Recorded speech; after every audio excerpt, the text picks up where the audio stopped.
Good morning, Raptor Freaks. Alexiot's here, and it's Tuesday, and we're doing classic Jurassic Tuesday trivia today.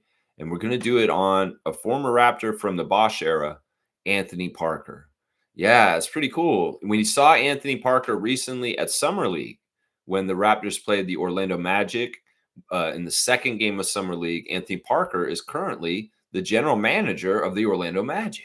How did that happen? It's kind of weird. Like that took me by surprise all of a sudden to see, wait, there's former Raptor Anthony Parker, and he's the GM of the Magic right now. It's kind of cool. He's been the GM for a few years now, a couple years now.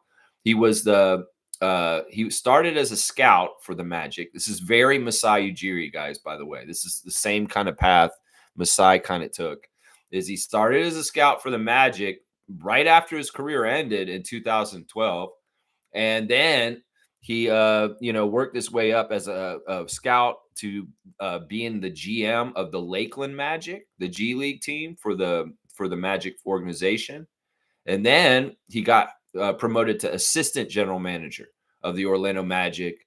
And well, the guy who was doing the job didn't do a good job, and he got fired. And then he became the general manager of the Orlando Magic a couple years ago. So Anthony Parker is the guy who's been doing stuff like I think he drafted Paulo. It's kind of crazy to think about this Raptor, not I guess Raptor alumni. I shouldn't call him a legend. Maybe he's a legend in some circles, but not necessarily for being a Raptor. But yeah, he's a legend in some circles. But yeah, that's gonna be the trivia for today. And as soon as we got a good amount, a little bit of people here, we'll go ahead and start it. There's all kinds of stuff. Let me do the straight goods on Canadian goods right now, just as a little preliminary. Hopefully, you guys can be in the chat. Are you guys writing in the chat? There you go. Fiercely wrote in the chat. Thank God. Sometimes I'm worried the chat won't even work. So thank you, Fiercely, for writing a comment in. Good morning, fam, and happy trivia day. Anthony Parker looks like Candace, or vice versa. Yep. This is something that will be talked about in the trivia today. The sibling of Anthony Parker. Yep, Candace. That's right. We're talking about Candace Parker today for sure. Yeah. All right. Let me do the straight goods on Canadian goods. Y'all, we're talking today bug spray. It's the summer, and it's the height of the summer, near the end of July, beginning of August. And you need bug spray, right? Well, you can buy bug spray that is absolutely 100% Canadian owned and made with natural ingredients in Canada. And it has also a strong emphasis on organic local sourcing. And that company is Druid. Druid with an E on the end, Druide.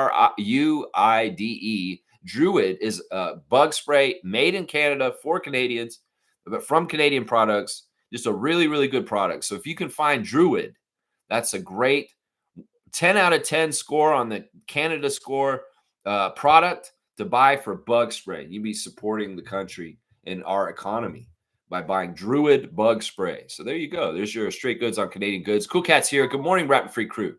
Well, check to see if I'm using Druid. Yeah.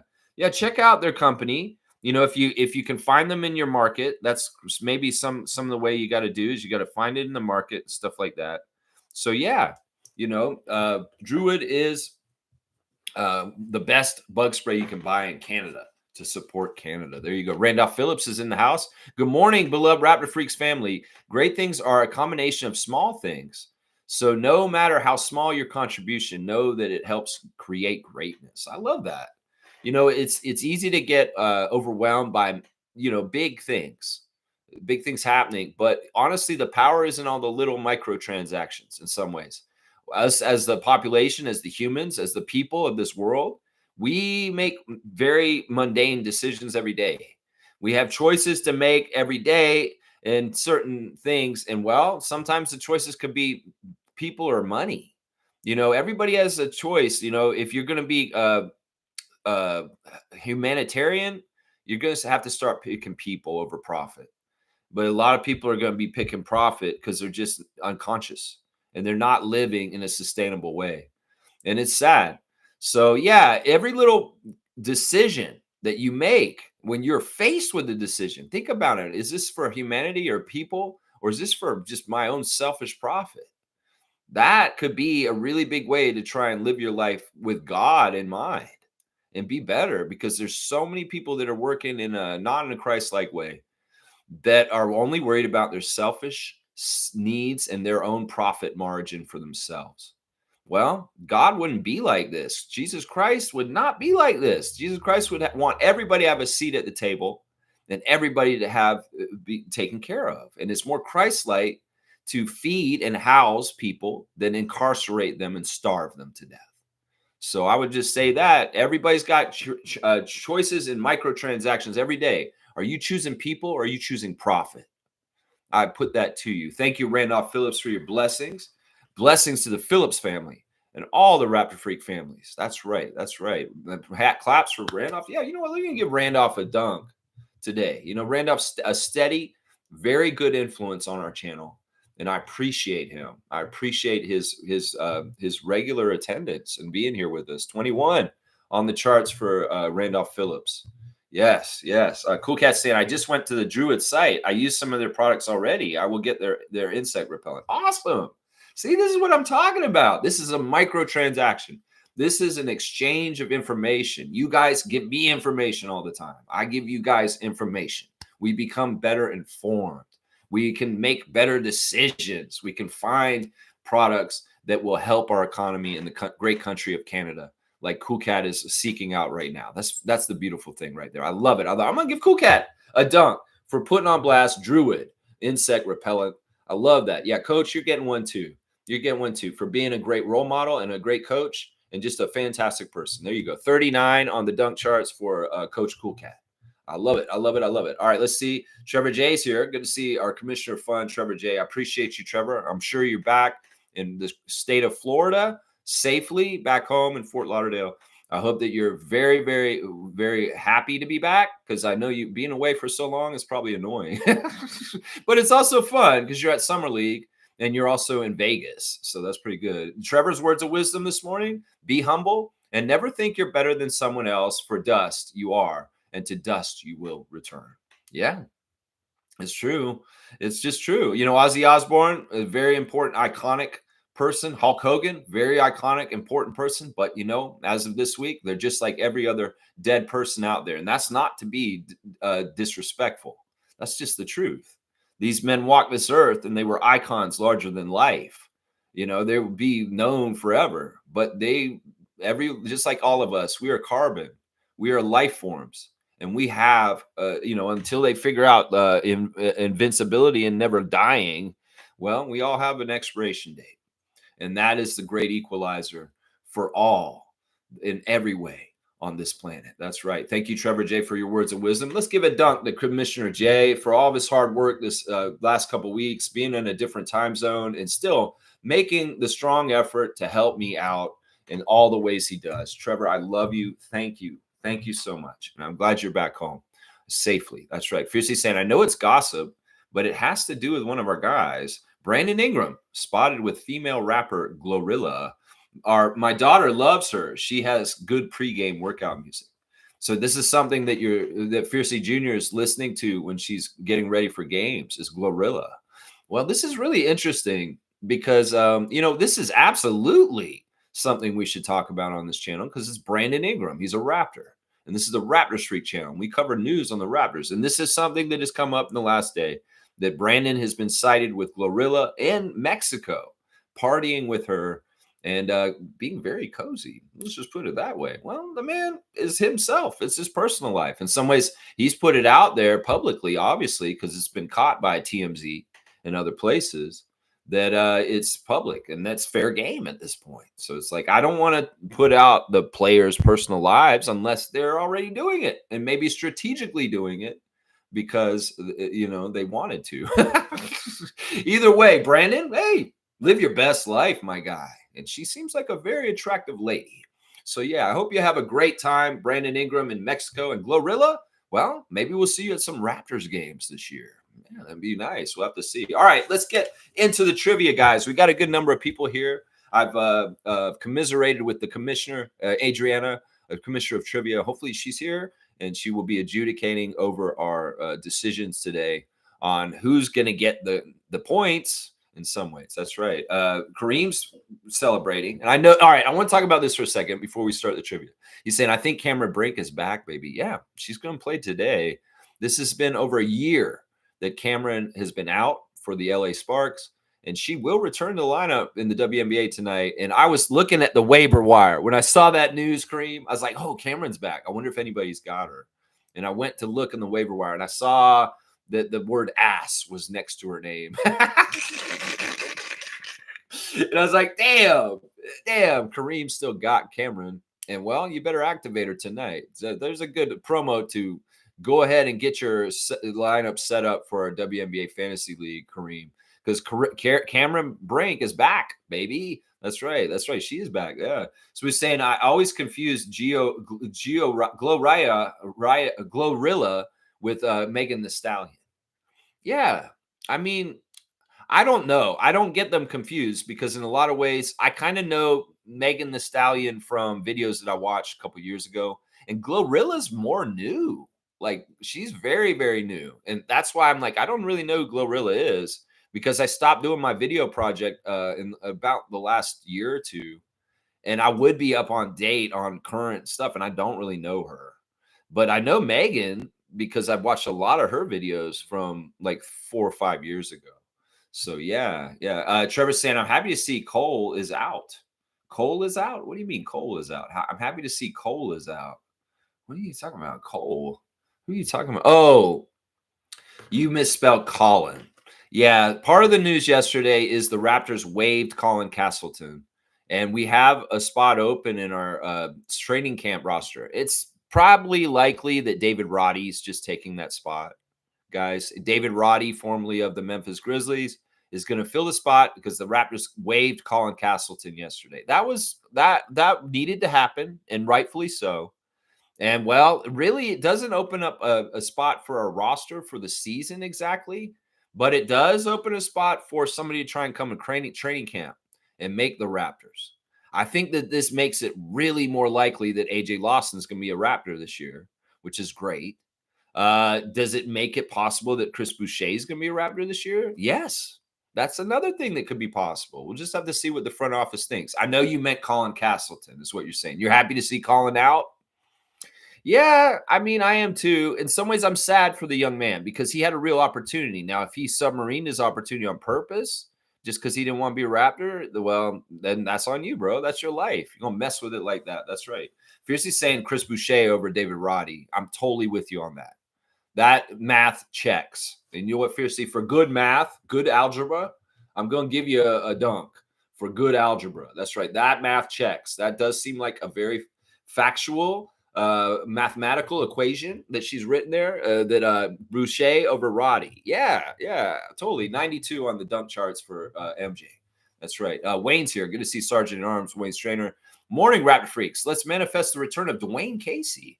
In whatever capacity, he's a winner. Imagine the development of our already great young cohort under his tutelage. Yeah, I think that, and I want to talk about this after the trivia, Wayne. I'm going to go off on this subject in a second because there's something on Raptors Reddit I have to react to. But I want to save my shot for after the trivia. But yeah, I have some strong opinions on what you're talking about here, Wayne, for sure. Kareem saying, not basketball news, but the weekend concert is demonic. Why these artists tote the line with religion, it is so hard to not incorporate devilish shit. You know, all right, this is way off topic, and I do want to start the trivia right now. Of course, Abel just did a concert at Rogers Center, not stadium, and that is important to discern. And yeah, it's pretty cool that he's come some full circle to do this. I don't want to talk about the musical stylings of the weekend and his motif for his videos and the disgusting, weird, gross stuff sometimes. He's turned me off at times with his videos myself. Like when I was covering the videos, like I just talked about, there was a couple of weekend videos that I was like, why did he do this? Why did you do this? It's like, yeah. Anyway, I don't want to go into this right now. This is not the time or place. It's time for trivia. I don't know. You're trying to buy time to get some more information here? All right, let's go. Question number one. Anthony Parker, classic Jurassic Tuesday trivia. That's right, trivia. We'll talk about Abel some more if you want. I don't mind talking about the weekend and his demonic music. Seriously.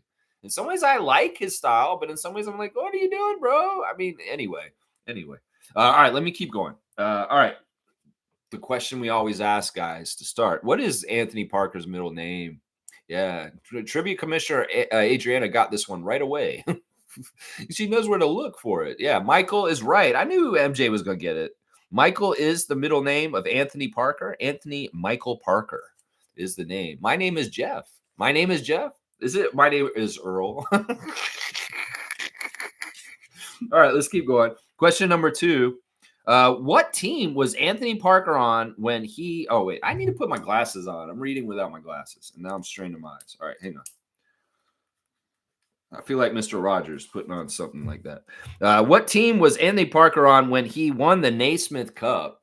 What team was he on when he won the Naismith Cup? Yeah, Anthony Parker won the Naismith Cup, and we kind of talked about this recently. Honestly, this is something that's very interesting, actually. And he may be someone we need to talk to. Where's Ahmet? We need to talk to Anthony Parker. He might be able to fill some stuff in for us here. What team was Anthony Parker on when he won the Naismith Cup? Yeah, interesting question. Maybe a little tough. I see nobody's. He was not on the Orlando Magic, Isaac Campbell, when he won the Naismith Cup. Yeah, this is a very important part of the history of the Raptors in some ways. It's also an important part of the mystery we have going on. Our little Scooby-Doo mystery. Philadelphia 76ers a better guess, but it's not right. It's not right. Not the Sixers. Dan Rowe, good morning to you, sir. Good to see you in here, man. No, guys, think about this. Naismith Cup, what's the format? And who would have been? It wasn't the Raptors. He wasn't on the Raptors when he won the Naismith Cup. In fact, he was playing the Raptors. That's right. Yeah, you got that, Isaac. But which one? It was a team from Israel. Yeah. What team was Anthony Parker on when he won the Naismith Cup? What team was Anthony Parker on when he won the Naismith Cup? Not the Miami Heat, Shaq Lindsay. That's a good guess. Good morning to you, Shaq Lindsay. Thank you for supporting the channel. Tel Aviv. That's right. Stargate's going to get it. It's Maccabi Tel Aviv that he was playing for. Good morning, Stargate. Good to see you, sir. This is the whole story, guys. You know, we're doing the Naismith Cup mystery, and we've got our guy Amit, who lives in Israel, and he's going to go check out the Maccabi Tel Aviv arena for the Naismith Cup. We've shown a picture to him of what it looks like. Well, we can directly blame Anthony Parker for the theft of the Naismith Cup because he was the player for Tel Aviv in that game that hit the game-winning shot that just barely put Tel Aviv over the Raptors and winning the last game of the Naismith Cup, and then they took the Naismith Cup. So Anthony Parker solely is the one who hit the game-winning shot, beat the Raptors, and this led to him getting signed by the Raptors next year because he did this. And this also led to Anthony Parker being one of the most respected and loved players in the history of Maccabi Tel Aviv basketball club. Seriously, he's like a god in Israel because he led that team to beating the NBA team. And this is the only time an international team beat an NBA team like this, ever, hardly. And it was just barely 2 points, and they won the game. It was like 108 to 106. So, yeah, there's a little bit of history about Anthony Parker. He was on Maccabi Tel Aviv. He won the Naismith Cup from the Raptors, and we never seen it ever again. Yeah, it's pretty cool. Pretty interesting. Yeah. Yeah, Kareem, that's a bad joke right there. That's a very bad joke. You're getting a strike. That's a strike. And that's not a pun. I'm not trying to make that a pun into your joke. You're getting a strike, though. Yeah, yeah. Isaac's like, Jesus. Yeah, seriously, man. What are you doing there, bro? My bad. Yeah. Yeah. It's not that it's too soon. It's ongoing. So please, golly, maybe too difficult. No, they got it, Adriana. It's just that I wanted to elaborate on it. Yeah, that was a pun. Okay, that was a pun. Strike on you. No, I'm just kidding. Man, stop, Lex. Jeez, you're encouraging him. Stop. All right, let's keep going. All right, question number 3. What 3 numbers did Anthony Parker wear on his jersey during his NBA career? What were the 3 numbers that Anthony wore while he played in the NBA? You know, he has a really weird NBA career. Let's just put it that way. We're going to talk about it in a sec. What 3 numbers did Anthony Parker wear while he played in the NBA? 12 is one of them, Fiercey. That's right. Fiercey's going to get 12. Let's see. 4 is not right, Trevor. 8, Isaac Campbell, that's not right. He did not wear 4 or 8, guys. You guys are not going to get that one. 11 and 24? He did wear 24, Kareem. So you can have 24. But there's one more number left. And it's actually the number he wore when he played for the Raptors, guys. You got the hard numbers already. The easy number is the last number, the one that he wore when he played for the Raptors. 18. That's right. Fiercey's got it. So yeah, we got Fiercey getting 12 and 18, and Kareem got 24. So 12, 24, and 18. Those were his three numbers in the NBA. All right, next question, guys. Anthony Parker, classic Jurassic Tuesday trivia, honoring the great Raptors player, Anthony Parker. That's right. What is the astrological sign of Anthony Parker? What is his astro sign? What's your sign, baby? Yeah, what's his sign? Austin Powers. What's your sign, baby? Yeah, what's Anthony Parker's astrological sign, guys? Yeah, 100 points to whoever gets it. We'll put those trivia point scores together. Fiercey had amazing trivia last week. He was really sitting up high on top. Cancer. No, he's not a Cancer. Unfortunately, he's not a Cancer. Kareem got it. He's Gemini. In fact, he has the birthday the day before our commissioner of trivia on June the 19th. Best sign ever. Adriana is officially saying that is the best sign ever. You know what? I'm going to give her a dunk for that. That's right. So Kareem Thomas has gotten that he is a Gemini with the birth date of June the 19th. So, and Adriana is going to get a dunk for being a proud Gemini. That's right. There we go. Let's see. Adriana, you are at 105 on the dunk charts now. 105. Wow. She's up there. Let's see. Cancer, it's a pun. It's a pun? What do you mean? Wait, what? Now, Isaac, that's a weird joke, bro. All right, Isaac, you want a dunk just for a weird like joke? Yeah, you get a dunk for that. It's a pun? That's not right. This is really dark humor you guys have today. I feel like you guys are like an 80s comic like Bill Hicks or something like that right now. It's like, what are you guys doing? 39 for Isaac Campbell, the benevolent one, holding it down in the nation's capital of Ottawa. That's right. That's right. Candace Parker. Okay. You think that's the answer for the next question? You're preemptively answering. He's just shouting out answers before he thinks he's gonna get it. All right, here we go. The next question has three parts. This is the stream your stream's in the future. Okay, you don't have to hit live. You're in like future button. There's some other button that says future, and you can be ahead. I don't even know what I'm going to say, and you're already okay. Anyway, moving forward, there's a three-part answer to this question. So please, you can get 100 points for each part. Okay, guys, what team and pick and year in the draft in the NBA was Anthony Parker? What team drafted him? What pick was it? And what year did Anthony Parker get drafted into the NBA, guys? Yeah, what team drafted him? What pick was he picked at? And what year was that he was picked by that team at that pick? 1992. Wow, that's not the right year. That's a little early, Seymour. Good to see you, my friend, on the Mountain Standard Time. The City Slicker Sheriff Seymour Papes checking in. 92. Regulators mount up. It's not right. Philadelphia is not the team. Fiercey. Philadelphia did not draft Fiercey. Sorry, it is not Philadelphia. It's a good guess, though. It's a good guess. He did play for the Sixers. That's for sure. Philly in 2000? No, it wasn't Philly. It wasn't the Pacers. It wasn't the Spurs. No, it wasn't the Spurs. And the year is still not right. And the pick's not right. I'm happy you guys are trying to guess and figure this out. It's kind of cool.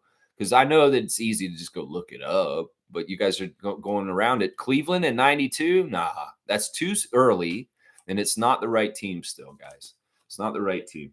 But yeah, this is fun. And we will have to wait until you guys get the picks, the actual pick, So what team, what number, and what year? 2002, Isaac Campbell? No, that's too late. He was actually drafted before that, but after 1992. Yeah, 2002 seems like it's right. San Antonio is not right. New York Knicks is not right, Trevor. 98 is not right. You're getting closer, though. 1998 is a very close year to the year he was drafted, but that is not the year he was drafted. Yeah, it's crazy. He has an early part of his career that everybody forgets about. 97 is the right date. Seymour Pape getting the year. It was 1997 that he was drafted. But what team and pick is the other two parts of it? 99? No, not the year the Spurs won for the first time. No, it was 97 he got picked. But what pick and what team? Brooklyn? Well, Brooklyn didn't exist then.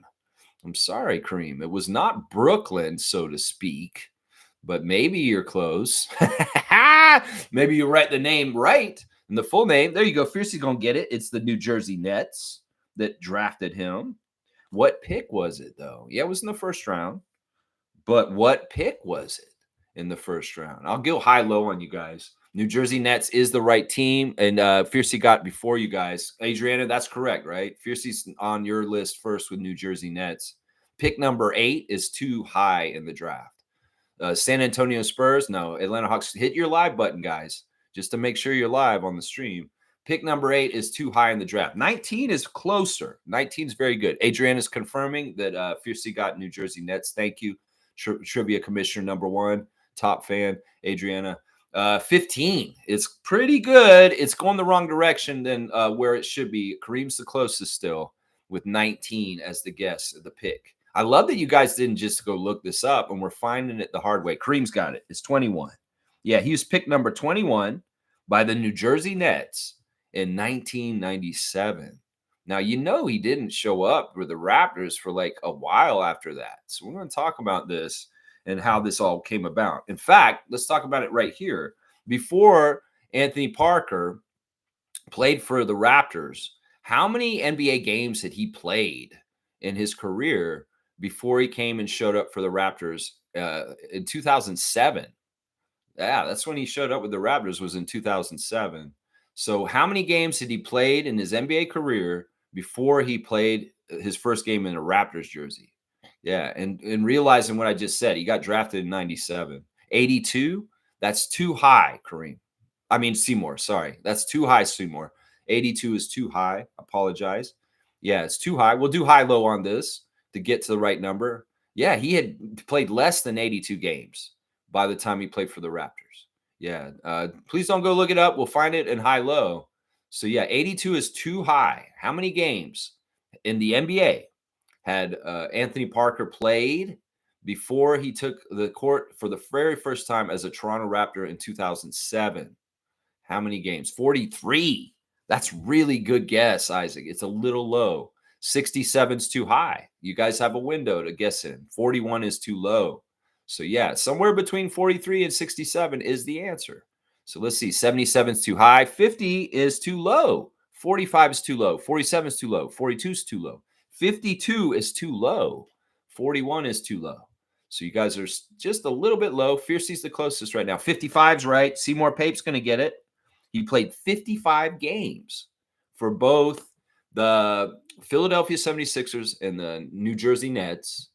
Actually, Philadelphia 76ers and Orlando Magic. He played 55 games. In the first 3 years he played in the league, which was from 98, 99, and 2000. He played for those teams. And then he went overseas, and he was gone for 6 years. And then he came back at the age of 31 and played for the Raptors for the first time in 2006. Actually, it was 2006 he showed up. So 55 games of NBA experience over 3 years, like 8 years before he came and played for the Raptors. Isn't that crazy? I think that's so crazy that is how that worked out for him. Because how many players have a 6-year period in the middle of their basketball career overseas, and then they have a more successful NBA career after that when they come back? It's pretty interesting. Because he left after the first couple of years because he didn't feel like the NBA he was getting anywhere, and he needed to go somewhere else. So he went to Italy and Israel and went crazy over there. And then, boom, found his way back in the league by winning the Naismith Cup against the Raptors. And Brian Colangelo signed him to a deal to come back and play in the NBA with us, which was interesting. All right, next question, guys. You know, in his first year back from playing overseas, playing for the Raptors, Anthony Parker actually received a single vote for which NBA postseason award. Anthony Parker's received a vote for a big award in the NBA in his first year on the Raptors. What award was it that he received one single vote for that award at the end of the year in his first year on the Raptors, 2006, 2007? Most improved? It's a good guess. It's not right.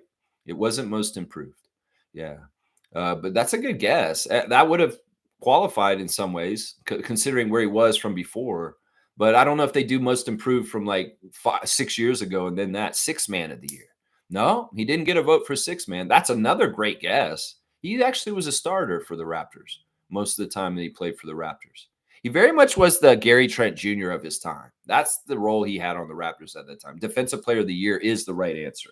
Seymour Pape getting it. You know that Anthony Parker is one of the greatest stealers in the Raptors history. He was very good at stealing the ball. and to the point where actually somebody did vote for him for Defensive Player of the Year. So yeah, that's it right there. Randolph, you're just a second after. Adriana, you see Seymour ahead of Randolph because it looks like they're right after each other on my screen, but I think Seymour's ahead, unfortunately. Yeah, steals, all about the steals. All about the steals, Anthony Parker. Like I said, he was very much in the player type of Gary Trent Jr. That's right. He was very much like Gary Trent. All right, let's keep going. Yep. All right, cool. Thank you, Adriana. Thank you. It is Seymour. Keep playing, Randolph. I love when you get questions. Here we go. Question number 8. What European country did Anthony Parker play professional basketball in? What European country? Yeah, Dan Rose saying PJ Tucker had a somewhat similar path. 1 year in the NBA, 5 years overseas, then back to the NBA. Yeah, Kem Birch, another one. Kem Birch very much had to go overseas to get his NBA career going. Yeah, double check that award. What do you mean? Which one? Oh, him getting that? Yeah, Italy's right. Seymour got it. Italy. Well, I see. Israel's not a European country, and I don't understand why it's involved in EuroLeague, but Italy is the right country. Seymour's going to get it. He did play in Israel and Italy. I did kind of give that answer away earlier. I kind of messed up with that, but yeah, the European country he played for was Italy. Yeah, Spain's not right. Spain's not right. Yeah. Yeah. So good job, Seymour. You're doing really well. You're getting a lot of the questions today. Let's keep going. Question number 9.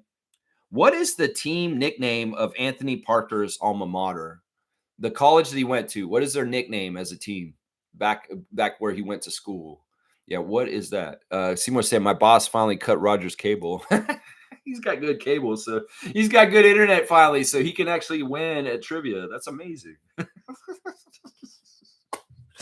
That's so good. F you, Keith Pelly. F you, Ed Rogers III. F you guys, you motherfuckers.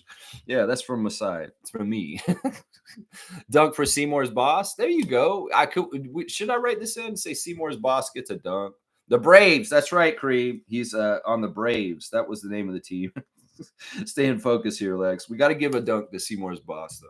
That's what Isaac says it. Isaac wants it. Isaac gets it. That's what I'm saying. Seymour, your boss is getting a dunk right now. Seymour's boss. Seymour's boss. 3 on the dunk charts. He's got the notorious BI3. That's right. Bradley Braves. That's right. That's easy. Yeah, you knew that. You knew that. Okay. You knew that. You just knew it. All right, here we go. Next question. All right, guys, here's an interesting question. It's a lady. It's a lady, Lex. Oh, your boss is a lady? She's a lady. Whoa, whoa, whoa. She's a lady. And she's Seymour's boss. She's a lady. Whoa, whoa, whoa. And she's his as a boss. Oh, she's probably cool. She owns the company. Okay, she's pretty cool. Candace Parker, is that the answer? Well, that's the questions coming up here. All right, here we go, guys. Here's the question. For how many years did Anthony Parker and Candace Parker both play professional ball at the same time? How many years were they actually active playing in the NBA and the WNBA? How many years were they actually playing at the same time? Yeah, 9 years? No, it's not 9 years. No, it's not 9 years. Not 14 years either. That's too many years. Too many years. I'll say that. It's too many years. How many years were they actually actively playing together? You know, Anthony's the older sibling. Candace is younger. 5 is right. Isaac Campbell's going to get it. Yeah, they played together for 5 years. And that was from 2007 to 2012 that they played at the same time. So 5 years is right. And on my screen, it's Isaac. Adriana, it could be. I see Seymour's got it too. He's got his eyes up. Well, sorry, lady boss. Your internet isn't faster than the Ottawa internet here. Yeah. You just had deja vu with this question? Really? Well, maybe it's because you keep writing Candace Parker's name in. It's like Creed Thomas is living in the future, man. He's like ahead of us right now, man. I don't understand this, man. How did you do that? How did you rip the fabric of time and space to do this, Creed Thomas? You may be onto something that could help some humanity real quick. Can you go forward in time a little bit and do a couple of things for us real quick? I have some ideas for what you could do to make the world better very quickly. If you could go get away with some things in the future and do them real quick, and this miraculously and mysteriously, they just happen. Hey, use that power for good is what I'm saying here right now. I'm not saying any specific thing you should do, but you can probably figure out what I'm saying. All right, here we go. All right, here we go, guys. What school did Candace and Anthony Parker's dad play college ball at? What school did their father play at? Yeah, what school? Yeah, he's working on converting plastic to gas, but my coworker went missing. See, keep doing that. There's actually a lot of this stuff happening already. Yeah, plastic's getting reused in different ways. And we've also found animals that will eat the plastic at this point, which is great. UCLA, that's a good guess, Seymour. It's not right. It's not right. Let's say it's a little bit more in the middle of the country, not on the West Coast. We'll say that. I'll give you a clue that way. If nobody wants to really try and don't go look it up. We can try and find it like Carmen San Diego. Just I'll give you directional clues. Go east from UCLA. How about that? It's like hot and cold. USC, no, you got to go east, bro. You're on the West Coast, man. Bradley, no, that's where Anthony went, and that's not right. It's not that college. Yeah, Indiana. Okay, go a little bit back west. There you go. Stargate got it. He's a Iowa Hawkeye. That's right. He was a Hawkeye. University of Iowa. Stargate's jumping in to get the Iowa question there. Yeah, he was on the Iowa team. The father of Candace Parker and Anthony Parker. That's right. Wake Forest. Yeah. Indian out of trivia. Well, Fiercey, you got a good lead on the grand total right now. And in some ways, we're going to see some other people maybe catch up a little bit with you, but your lead is crazy. You're over 4,000. And I think the next person is under 2,000. So you've got a good lead right now. Keep going, though. I'd like to see you on there.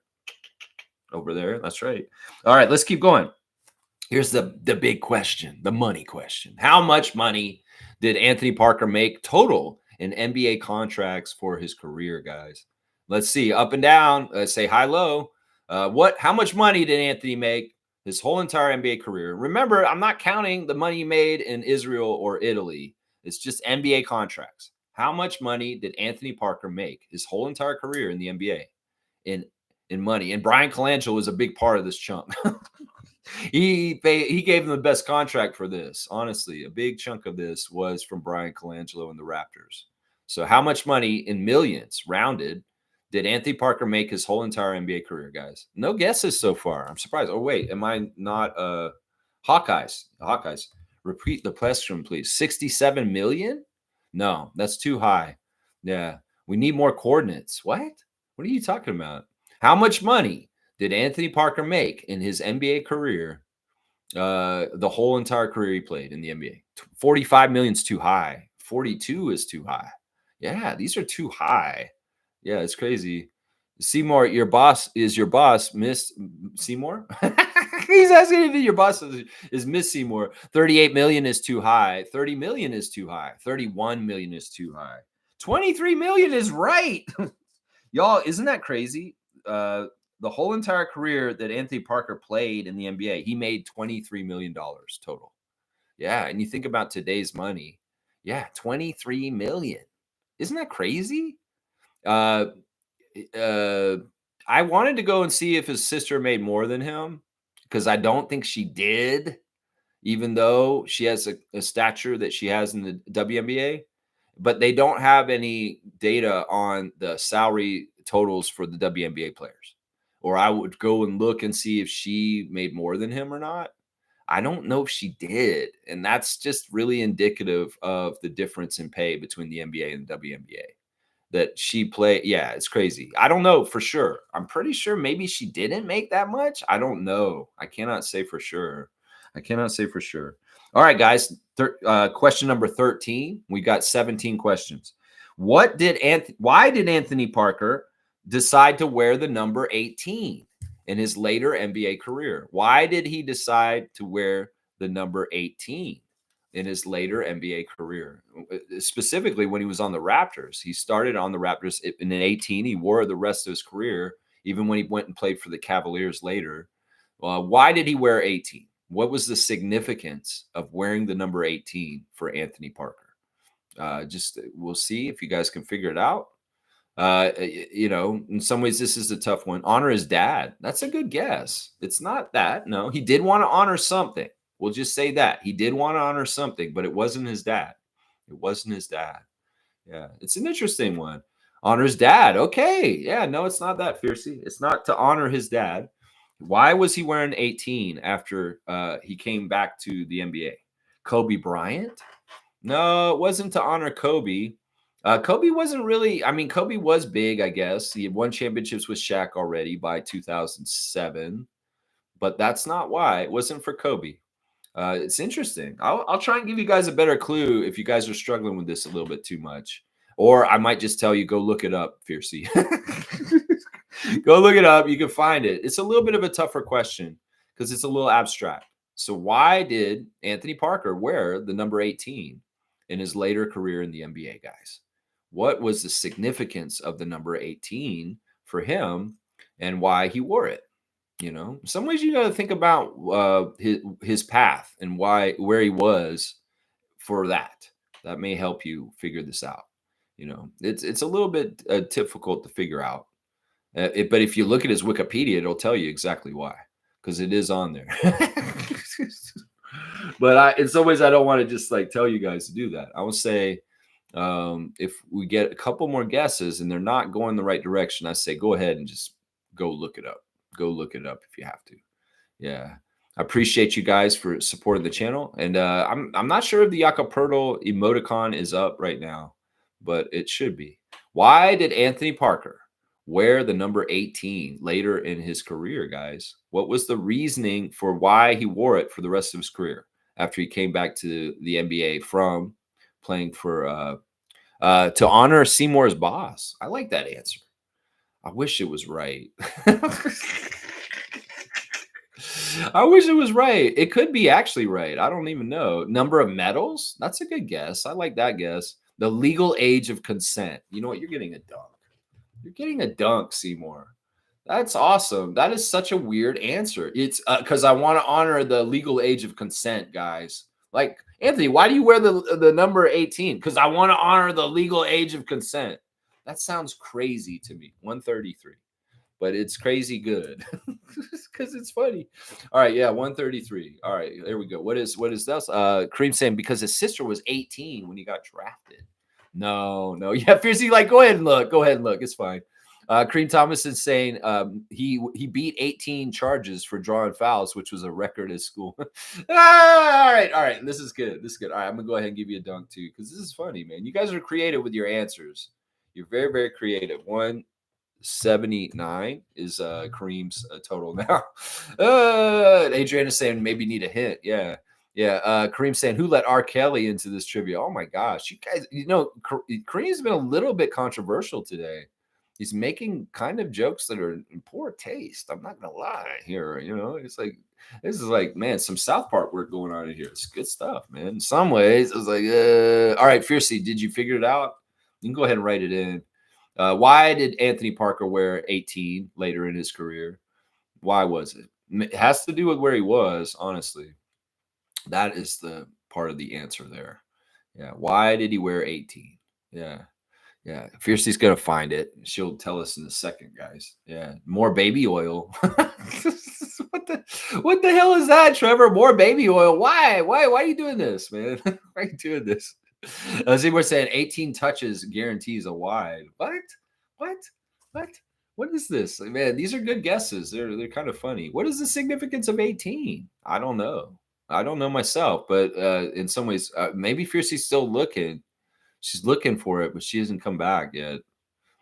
Well, I guess I've totally stalled out the trivia with this question. I know sometimes the questions I'm like, man, is this just too weird or this question not right? And I have to figure it out. And like, yeah, I can't use this one. Maybe I shouldn't have used this one. I was iffy on using this one, honestly. There was a couple different questions I could have asked instead, but I felt like this is a good question. Why does he wear 18? Fiercey Salsera? Go ahead if you want to. You look it up. You can tell me. Anybody wants to look it up, go ahead and look it up. It's a free-for-all. We're at that point where it's not coming off the top of our heads. It's an open book. It's an open book test at this point. Yeah. 18 touches guarantees a win. Is that what you're saying? 18 touches the ball. If he gets the ball 18 times, then his team's going to win. Yeah, it's not something like that. It's not something like that. Open book quiz. You guys can go look it up. Whoever can find this tidbit of information, then you get the question. Because Kobe dropped 81, so you Uno reversed the card. All right, you're getting a double dunk for that one. I love that. That's one of the best rationalizations I've ever heard. And you're getting a double dunk. This is a 185. Now you just got 6 points on the dunk charts for that. That is amazing. You tried to Uno reverse. Uno reverse.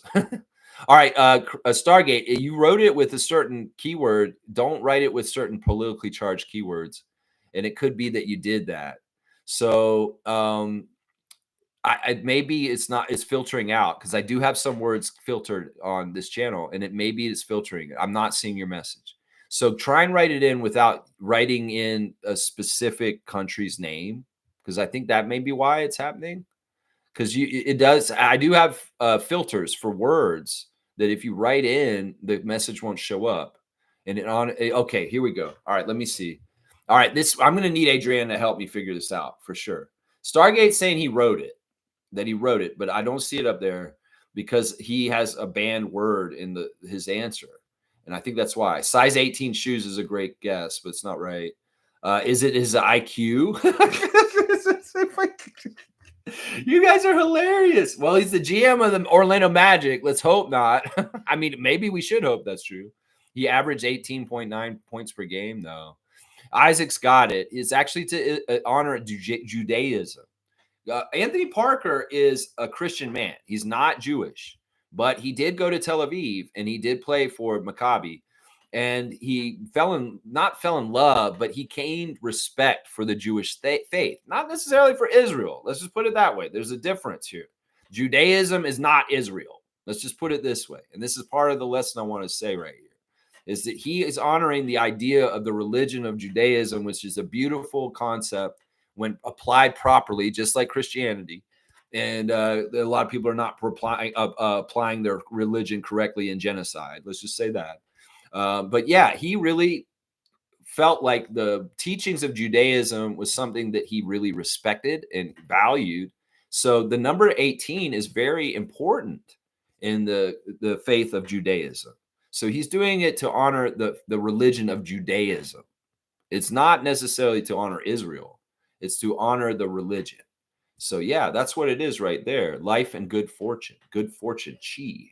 Yeah, it's more about Judaism. I don't know. Adriana, should I give it to both of them? Because I believe Stargate probably wrote it in, and he may have written certain words that may have got it banned from being in here. That may be what it is. Yeah, Fiercey's got to go. YouTube messages are delayed right now. Okay, I see 4 messages for Stargate. I wrote the J word and it banned it. Yep, that's probably what it is. So Adriana, should I give the points to both Isaac and Stargate? Or should I just give him the Stargate and forget about Isaac? Because he kind of wrote, yeah, you wrote the J word and it banned it. Okay, yeah, that's probably what it is. Probably what it is.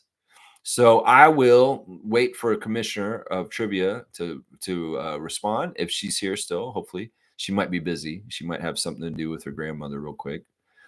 Yes. Okay. So you're okay with that ruling? Isaac's saying, forget about Isaac.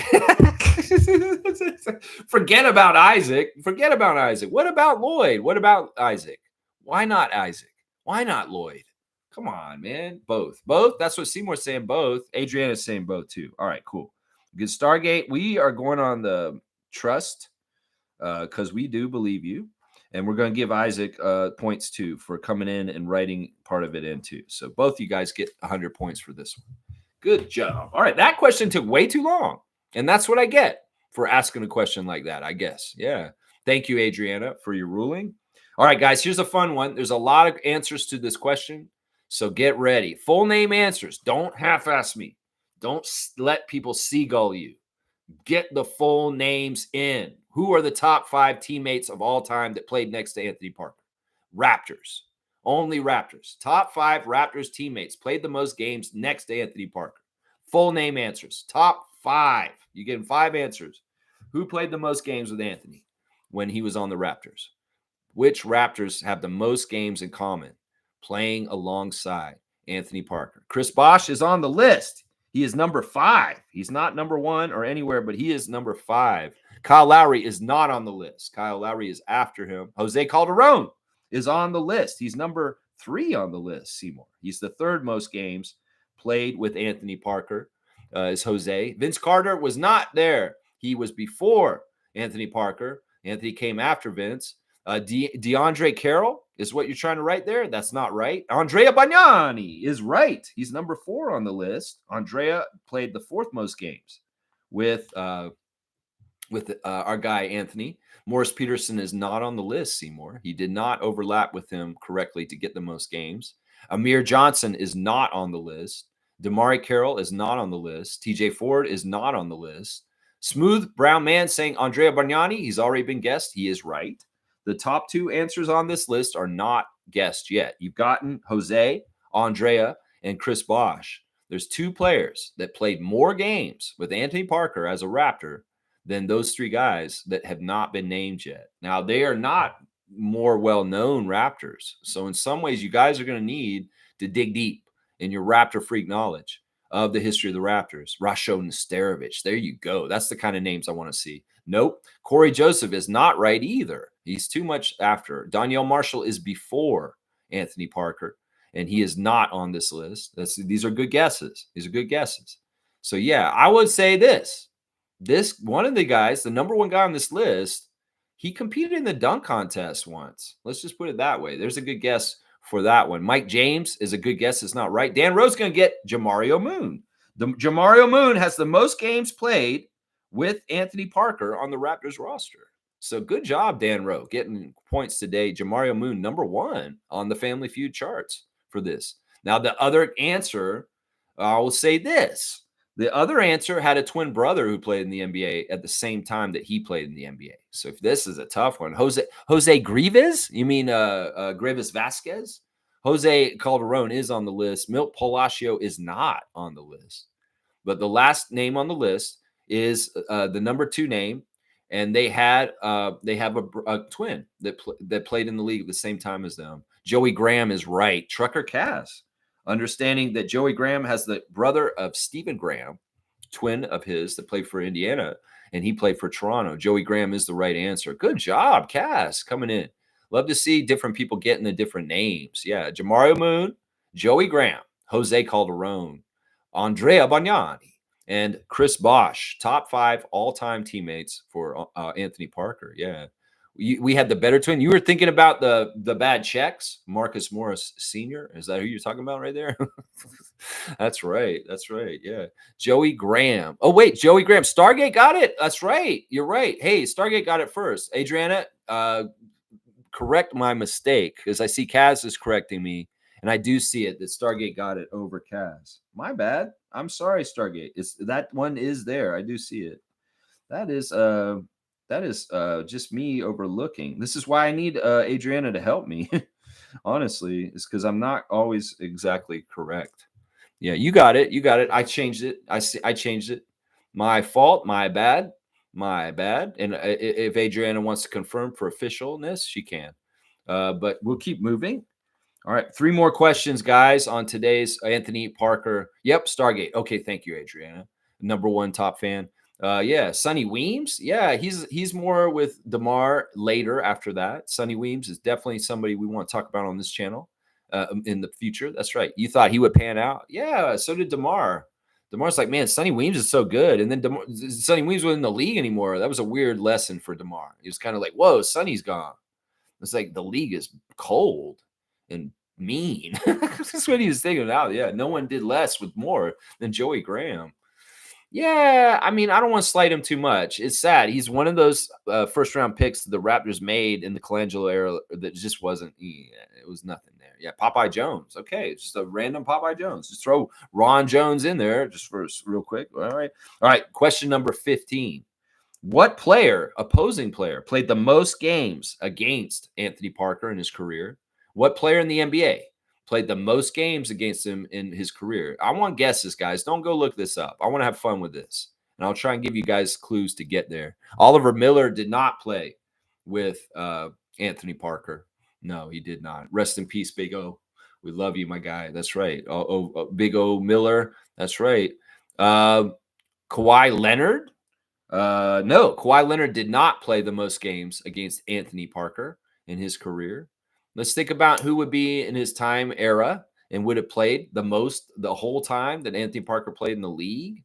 He may have even played against Anthony Parker before Anthony Parker went overseas. This player that he played the most games against. Yeah. Kawhi Leonard is not a good guess because I think Kawhi started playing after Anthony retired. They didn't actually play at the same time in any like overlap at all. So, yeah, who would have played the most games against Anthony Parker as an opponent on the other side for the other NBA team? Who's played the most games? Yeah, I'll give you guys a little bit more clues if you give me a couple more guesses. Who do you think played the most against Anthony Parker in his career, lining up on the other side? Yeah, we did the teammates just now. You got the 5 top Raptors teammates, but who is the number one opponent on his list? Yeah, let's just take era guesses from that period. I mean, you could write in, yeah, Jason Kidd's a great guess. It's not right. Kobe Bryant's a great guess. It's not right. DeMar DeRozan's a great guess. It's not right for sure. It's not really a good guess, actually, DeMar. Dwayne Wade is a good guess. It's not right. Kenya Martin's not right.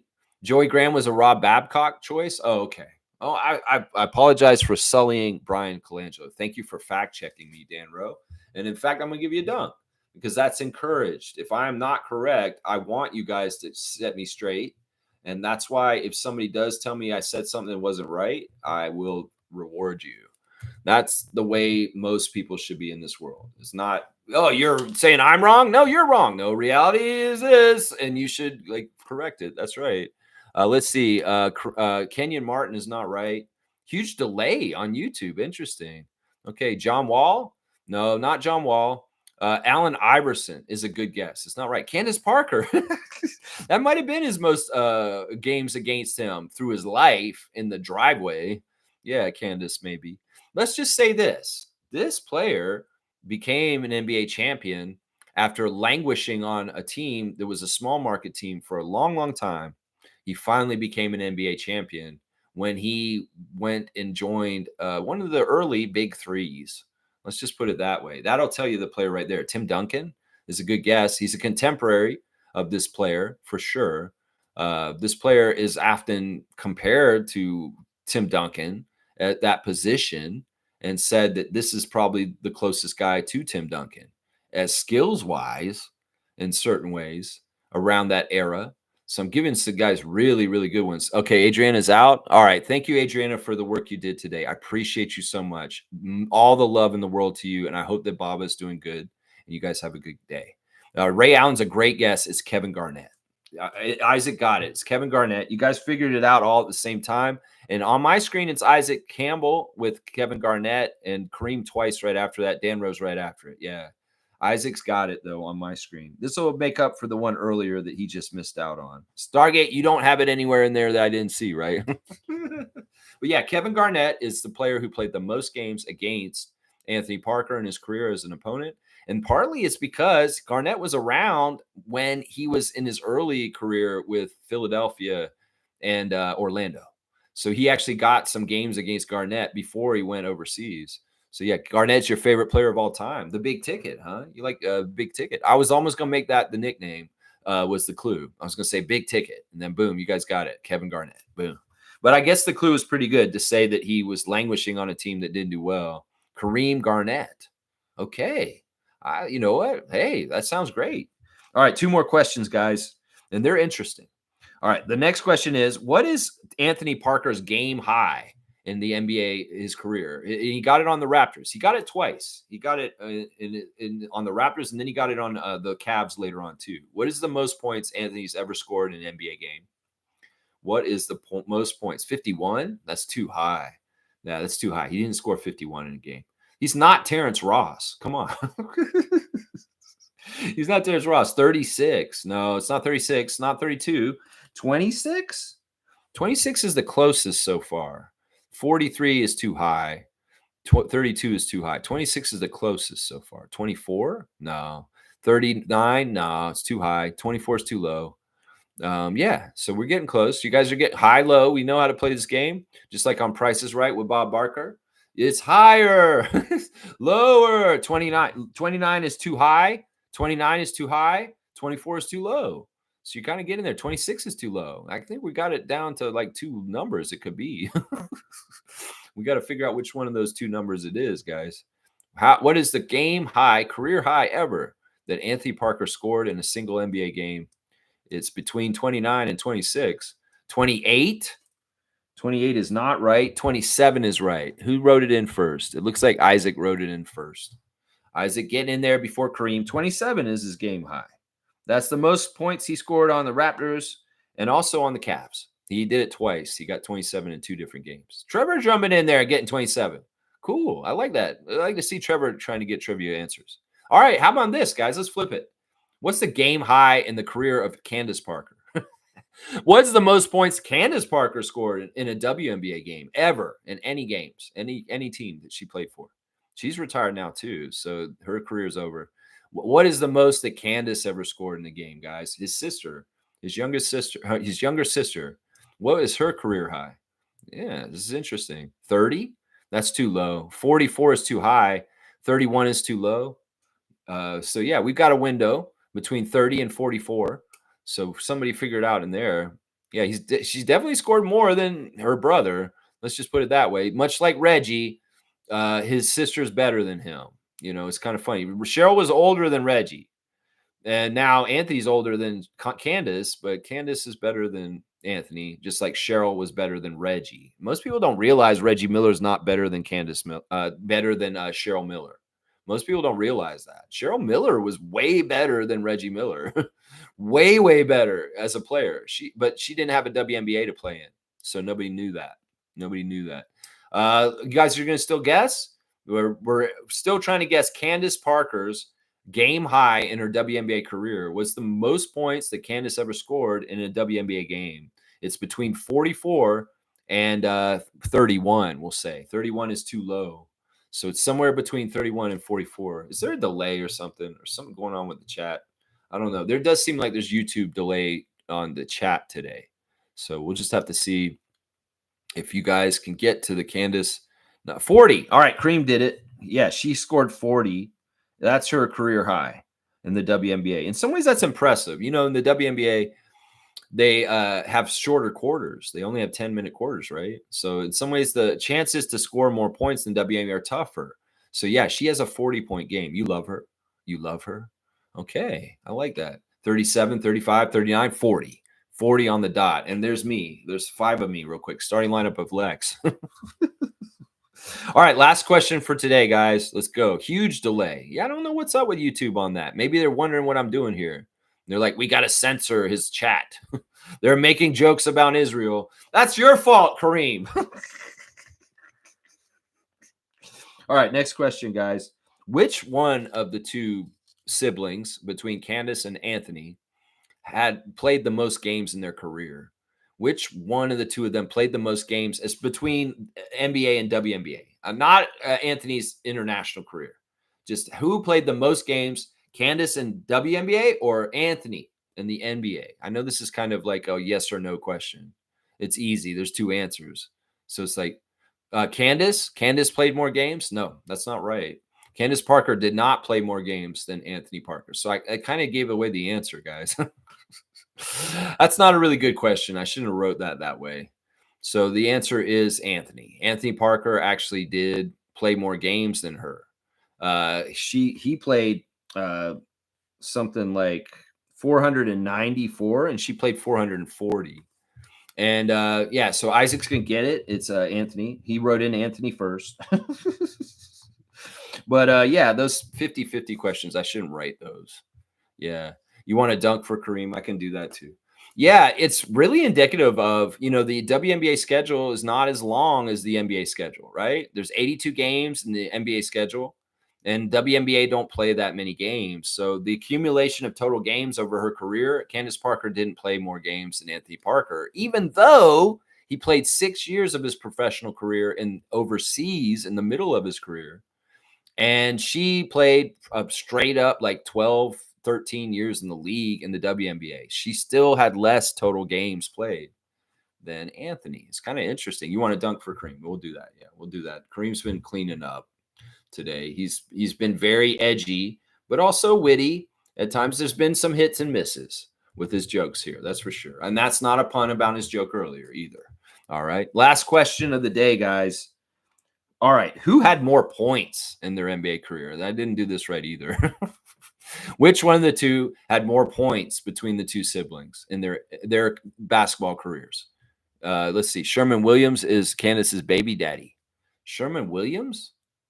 Sherman Williams? Who's Sherman Williams? I don't know. Sherman Hamilton. I know him. Sherman Williams is okay. I'm not even totally sure who that is. So AJ Lawson, is he going to be guaranteed? I don't know. Candace is right, Seymour. Candace had more points than Anthony, even though she played way less than him. In fact, all of her stats are way better than his. She has way better assists and rebounds and steals and blocks for the amount of time she played. So, yeah, Candace is the right answer.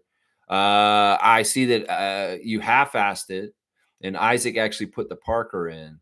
So, this is tough because we know the rules here as far as whether it's this or this. I feel I'm going to, even though Adriana left, I'm going to adjudicate, and I may be a bad guy. I'm going to give it to Isaac because he actually followed the rules of writing the full name in. Sorry. Sherman Williams. Oh, Sheldon Williams, you mean. Sheldon Williams. It's not Sherman. Sheldon. Shelden. Sheldon Williams, who played for Duke and played for the Bobcats. I remember him. He kind of has a big forehead, right? Yeah, I know who you're talking about. Oh, wow. They're together. That's an interesting couple. Interesting couple. So Candace scored 0 points in the NBA. She is Joanna. What? Yeah, well, she couldn't play in the NBA because she's a female. What is you're talking about this crazy movie from way back? That's crazy, man. Blackhawks saying when you get the ball more, you get more points. Yeah, and she was like that for the LA Sparks for a long, long time. She's a Hall of Famer.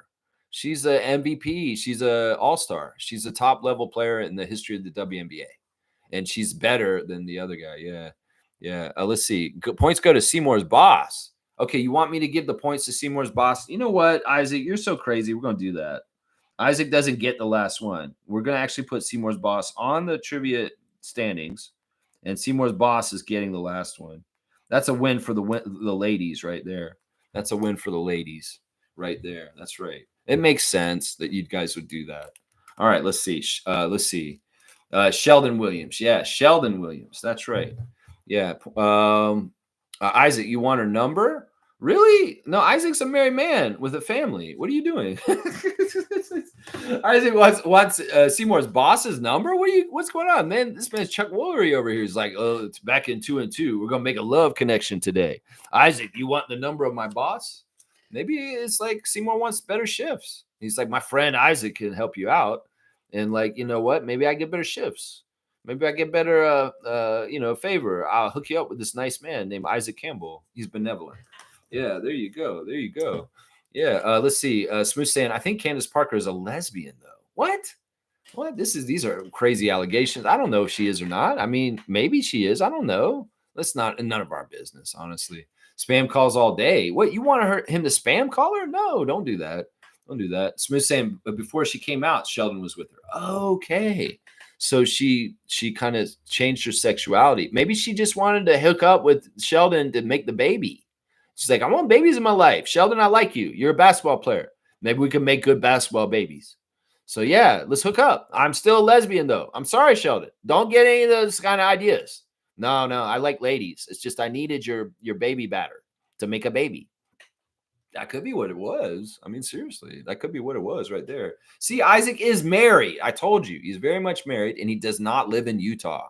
So we can't do this, Seymour. I'm sorry. We can't do this. Kareem saying, Isaac throwing up alley-oops today. She is. Okay, so Candace Parker has come out, and she is lesbian. And she just had babies with Sheldon Williams. Okay, good stuff. And now she's married to Anna Petrakova in 2019. Okay, you guys are setting me straight here. Okay, good stuff. Dan Rowe, once again, fact-checking me, and I love it. Let's see. Seymour saying Bam and Aja Wilson going to make a future star. Yeah, I mean, in some ways, these could be kind of like a natural progression as the WNBA gets more preeminence. You know, this may have been happening already. Is there an NBA player already or a WNBA player that's like parents are both from the leagues and they're coming in? I mean, this will be a pretty interesting thing when this happens. You know, I don't know if I've heard of this yet. Is there anybody who's the parents are a mother in WNBA and a father in the NBA and is playing professional sports, whether it's in either league at this point? I want to know. In some ways, we need to maybe figure this out. I don't think there is. Jaden Ivey, his mother played in the WNBA, but his father didn't play in the NBA, did he? No. So it's like, who would this be? And could there be a weird thing like this? It's kind of smacks of Yao Ming. I'm going to say this right now, guys. You don't know the story. The Chinese government put Yao's parents together because they were supremely tall. And well, they, for their government, made Yao. In some ways, Yao is kind of an experiment. Let's just put it that way, to make a very, very big Chinese man. Well, could there be some experimentation in making a prototype super player between a top NBA and WNBA star procreating together? Bam Adebayo, Aja Wilson, collaboration? That's interesting, intriguing idea. It really, really is. Really, really intriguing. Like, what if Brittany Griner wanted to have a baby with her partner? There, what if they call Kevin Durant up? Hey, Kevin, we're buddies already. Could you come over and help Brittany out and, give us a baby?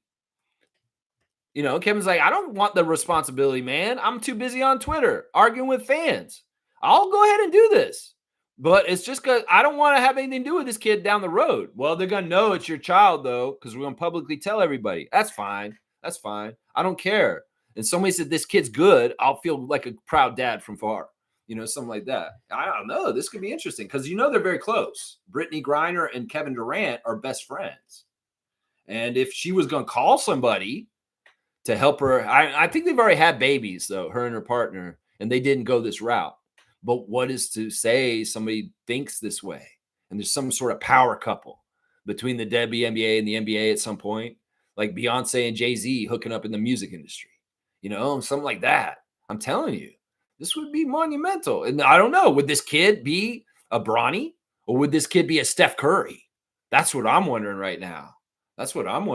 Man, it's crazy. Oh, man, you guys got the wheels turning today with the possibilities of the genetics of mixing WNBA players and NBA players and seeing what could be possible with that kind of stuff. I mean, seriously, this is interesting stuff. This is an interesting topic. I might have to do a topic on this sometime. I don't know. Let's see. Kareem Thompson, I feel like Candace and Shaq hooked up. They had this weird chemistry on TNT. Now, I don't know about this. In some ways, I don't know where to go with this, but I think that they do have a weird chemistry. I've seen that too. But I think Shaq has a weird chemistry with a lot of people. It's not necessarily her. Shaq kind of has a weird chemistry with a lot of people, if you really think about it. Bamja Adebayo? Bamja. They're going to call the daughter Bamja? Man, what is this, man? You've already named the child. Okay. Criscom's here. Good morning to Criscom. Great, Criscom. Thank you for your predictions in the past to see what he's saying. I've heard the Raps are interested in Dwayne Casey.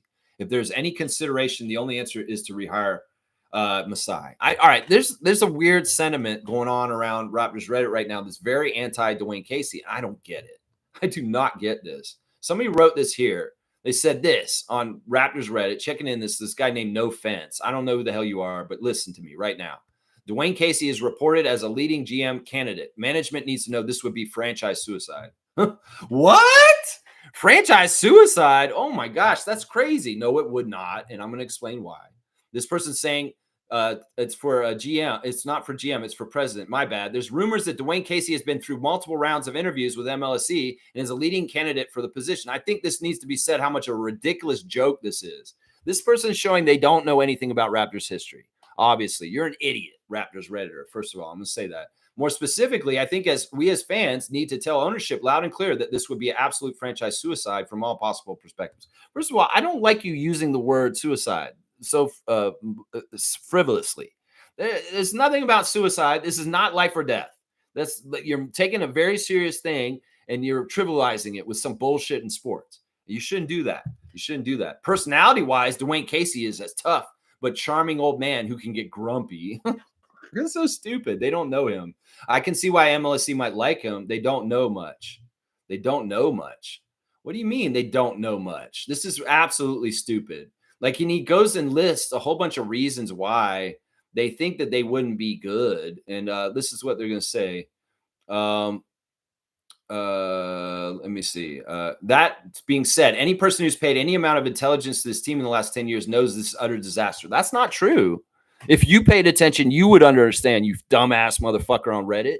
Seriously, I'm gonna say this straight. And if Chriscom has the same fears as this guy, I'm not coming at you, Chriscom. I'm coming at the people that do not understand why Dwayne Casey is an excellent choice for this position. And I'm gonna go over it real quick. Let's go through Casey's tenure here. Severely underperformed in the playoffs every year. Bullshit. Bullshit. That man made the playoffs every year, almost, except for the first 2 years he was here. He built this team up from nothing. So you're absolutely wrong. This man overperformed in the playoffs for the Raptors. We won in the regular season a lot. We did not do well in the playoffs. That was because of LeBron, dumbass. That is not any other reason than LeBron. And Dwayne Casey was excellent for our team. We won year in, year out. He established so much good stuff. And Nick Nurse just put the cherry on top. You could give credit to the championship to Dwayne Casey, Redditor, you dumbass.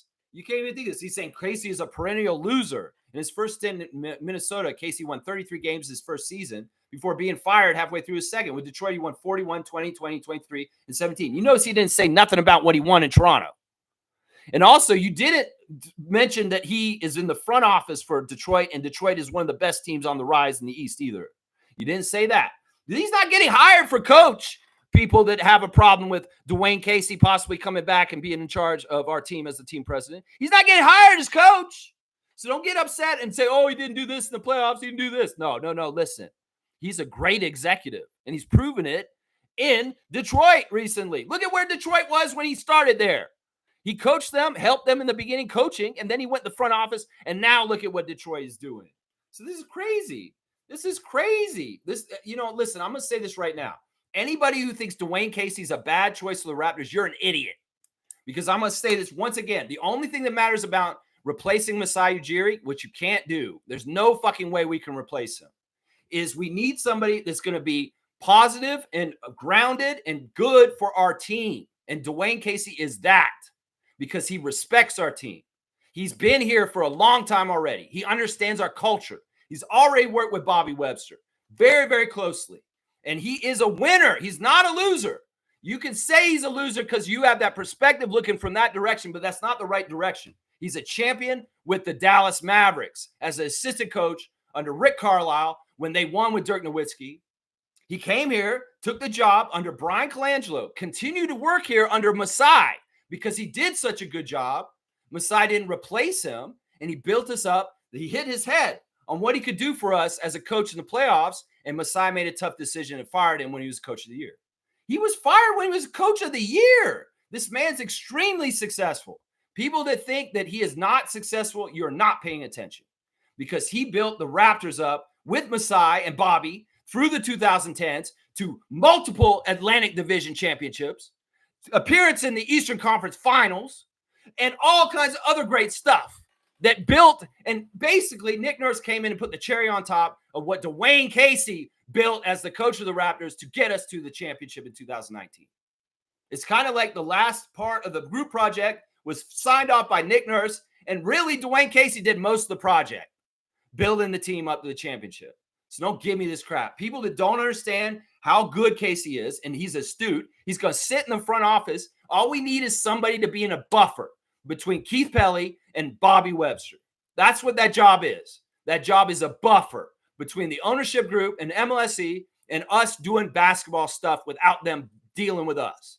Casey being ornery, Casey being grumpy is good because maybe he'll talk to Keith Pelly and say, nah, you know what? Actually, Keith, that's not actually good for basketball. Take it from me. I'm a basketball lifer. I played in the NBA. I coached. I've been in the front office. I know a lot about basketball. This is not a good idea. He's more likely to stand up against Keith Pelly and Ed Rogers in between Bobby Webster. And that is what we want. We don't want some white guy coming in. Like, seriously, I say white because in some ways, if it is a white guy, I'm going to think this was a racial firing for Masai Ujiri. I want somebody that loves the Raptors, respects the Raptors, has a history with us. That's why Mark Eversley would be fine too.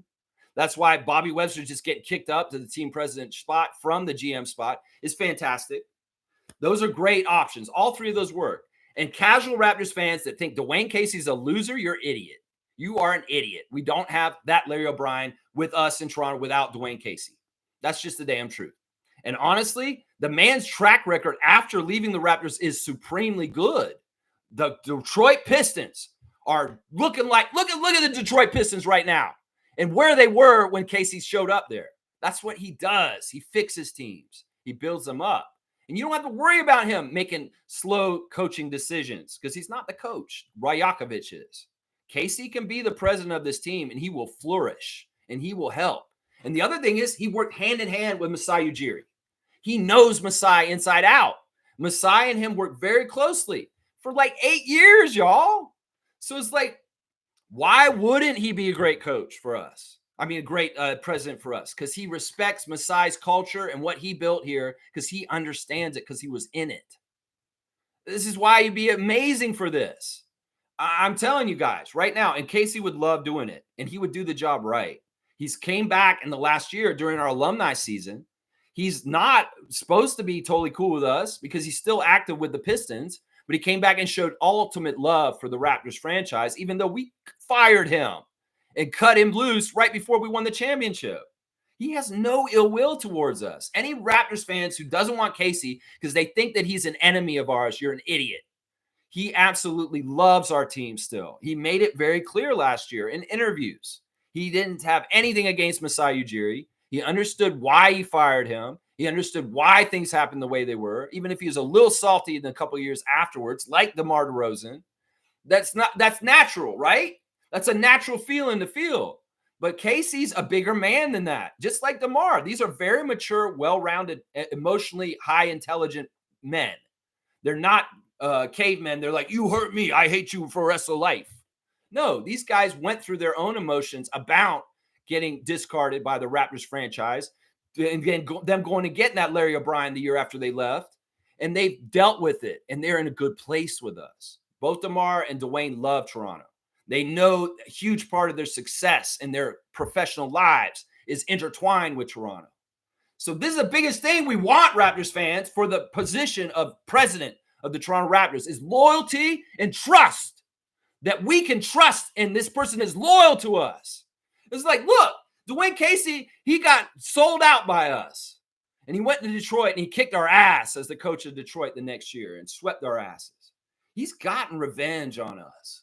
In some ways, this would be a sweet turnaround to come back and have Casey in charge. It'd be a nice reunion. It'd be the ability to heal, just like we've healed with Vince Carter in the last year and retiring his jersey.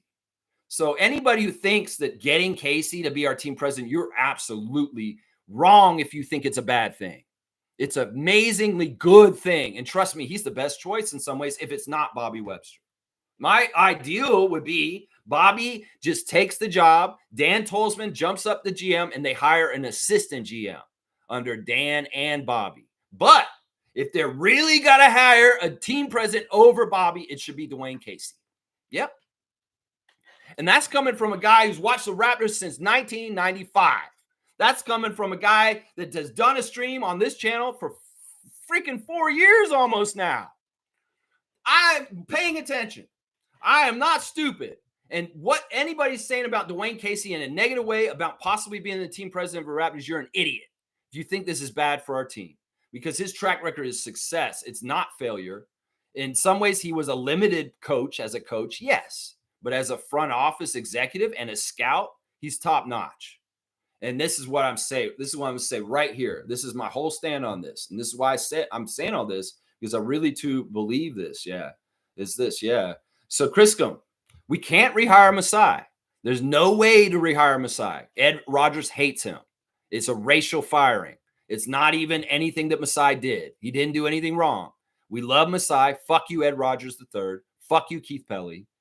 We can't change this. But to lessen the damage, instead of having a toxic situation where we bring in some unknown guy like Kevin Pritchard or some other person from some other team who may not totally respect the Raptors on the down low or bring the energy into the team to do the job like Masai, even close to Masai, you need somebody you can trust.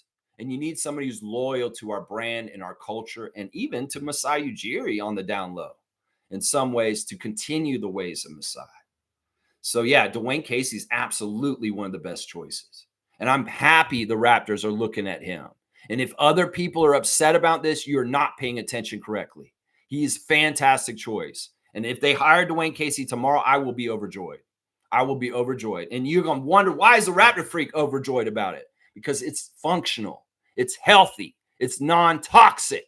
It's actually a really good person to hold the position that is important, is the buffer between fuckface King Edward III and his little troll Keith Pelly and Bobby Webster and Dan Tolzman to be able to do their GM job.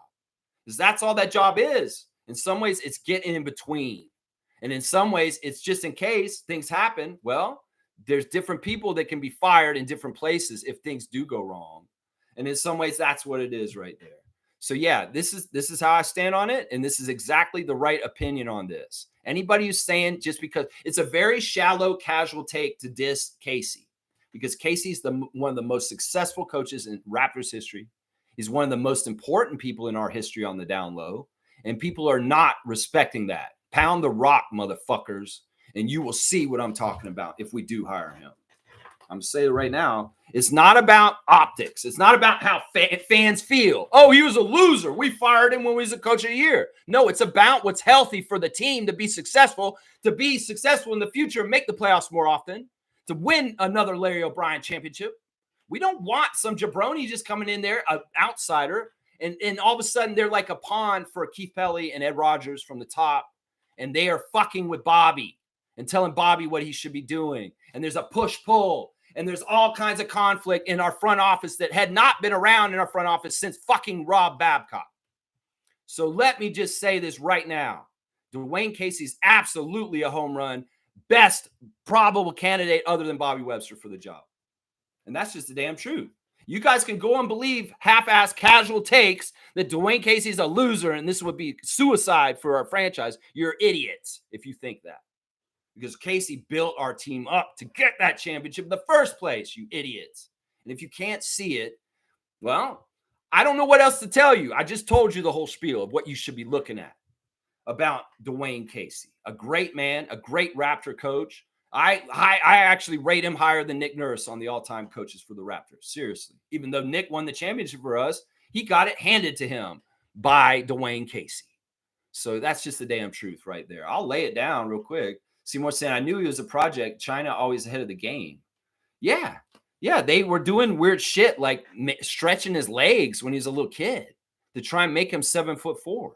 It's crazy, the story of Yao Ming. If you really go and investigate it, it's kind of crazy. Monique is here. Good morning to the super fan, Monique Lawrence. Good morning, Raptor Freak crew. Let's go, AJ Lawson.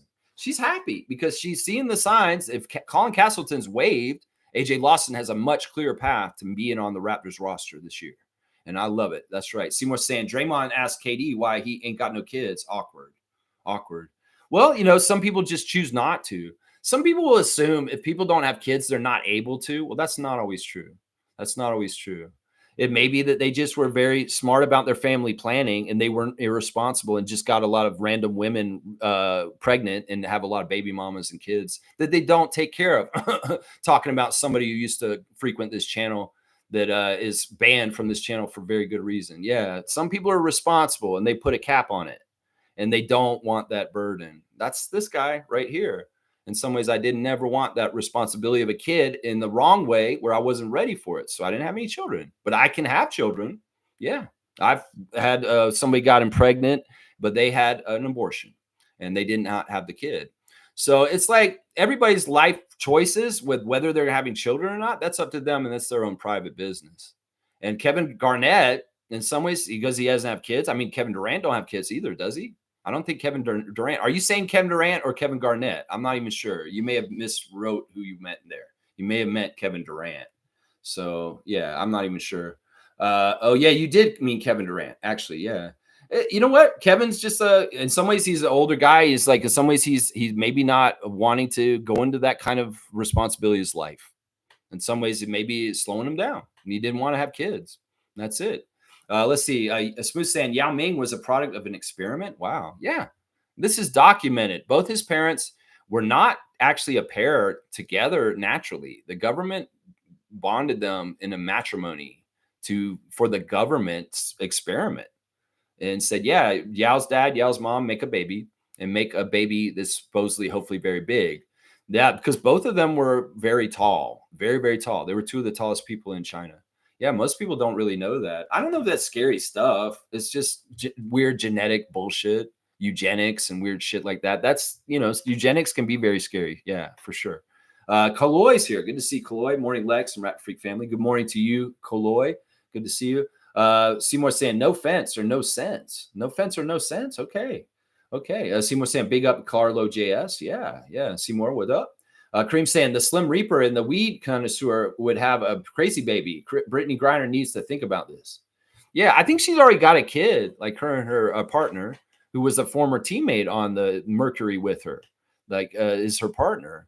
They have a baby. I'm pretty sure they already have a baby or two, but that'd be interesting. I mean, would they have an anonymous sperm donor that's from the NBA? I don't know. These are interesting topics we're talking about here today. Dan Rose saying only one underperformance in the postseason was 2015 versus the Wizards. And there's some debate about whether Kyle got fouled. That was the Brooklyn one, the Kyle foul. Yeah, that sweep by the Wizards was embarrassing.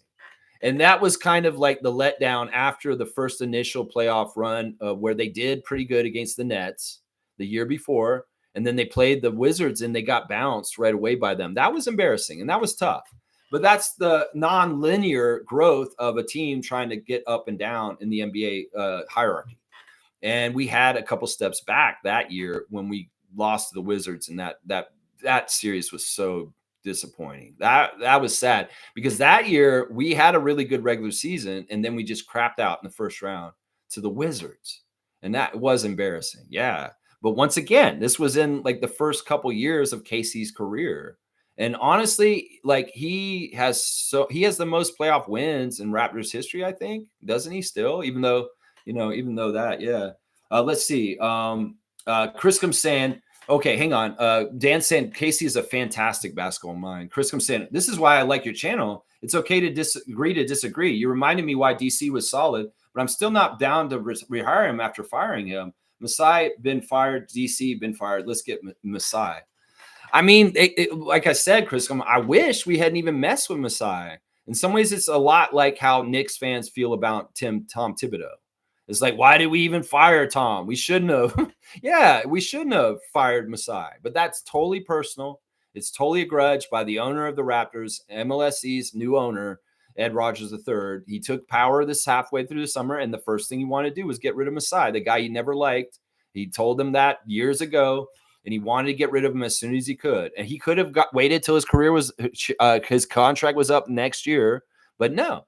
Instead, he's saying, I'm going to give you $15 million plus another $45 million to go away because I can't stand you, and you are somebody who reminds me of all the things I'm not, and you're a way better person than me. So I can't stand you. So you have to leave. And in some ways, I don't like that an African man was running my team like this. Seriously, it's very racial. It's MAGA.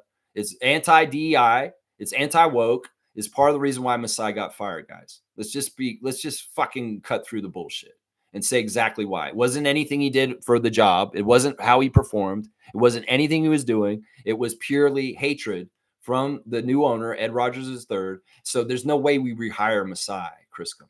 Do you understand that? This is the most important thing Ed Rogers wanted to do in his new tenure was to fire Masai. So there's no way to do this. I'm just saying, Casey's great. Seriously, he's not a loser. He's very successful. He understands basketball. He won't be coaching. So don't worry about the stuff on the coaching sidelines. He's a known quantity. He's a known person. He spent a lot of time in Toronto. He understands the building. He knows the staff. He knows basketball. In some ways, he loves Toronto. He has a lot of fond memories here. He'd be loyal to us. So I'm just saying, man, I'm telling you, he's an absolutely fantastic choice. A shallow view is to say, no, this is not the right guy because he was failure here in this way and this way. We had to fire him at some point. Why do we fired him at a different position? And he went on to a different place and he excelled in the new position at the new place in Detroit. So it's not we're hiring a new coach. We're hiring a new team president, and it's prestigious, and he's familiar. I'm just saying it's a home run. There's nothing wrong with this. And if you're going to try and tell me the downside to it, try and tell me the downside. Tell me what you think is actually a downside, and I'll tell you why it's not actually a downside. Seriously, because I can't see a downside to Dwayne Casey being the team president of the Toronto Raptors. I can't. In fact, maybe we're going to have to make this a Thursday think tank this week, that we're going to go over Casey really in detail. I want to put this on blast so Raptors fans will come here, and if this happens, they will be okay with it and they won't react like in a bad way.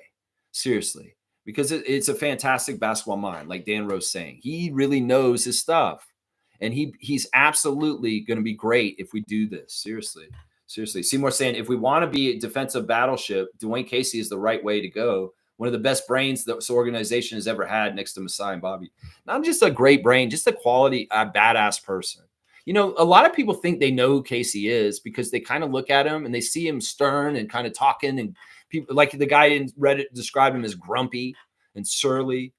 The guy's actually really, really nice guy. It's crazy. If you see the old open gym clips of him, how humanitarian he is with his players, you know, there's a reason why, you know, this is the interesting thing. DeMar DeRozan was asked who was his favorite coach between Casey and Pop. And he couldn't decide. He didn't want to choose, but he did ultimately. He chose Casey, guys.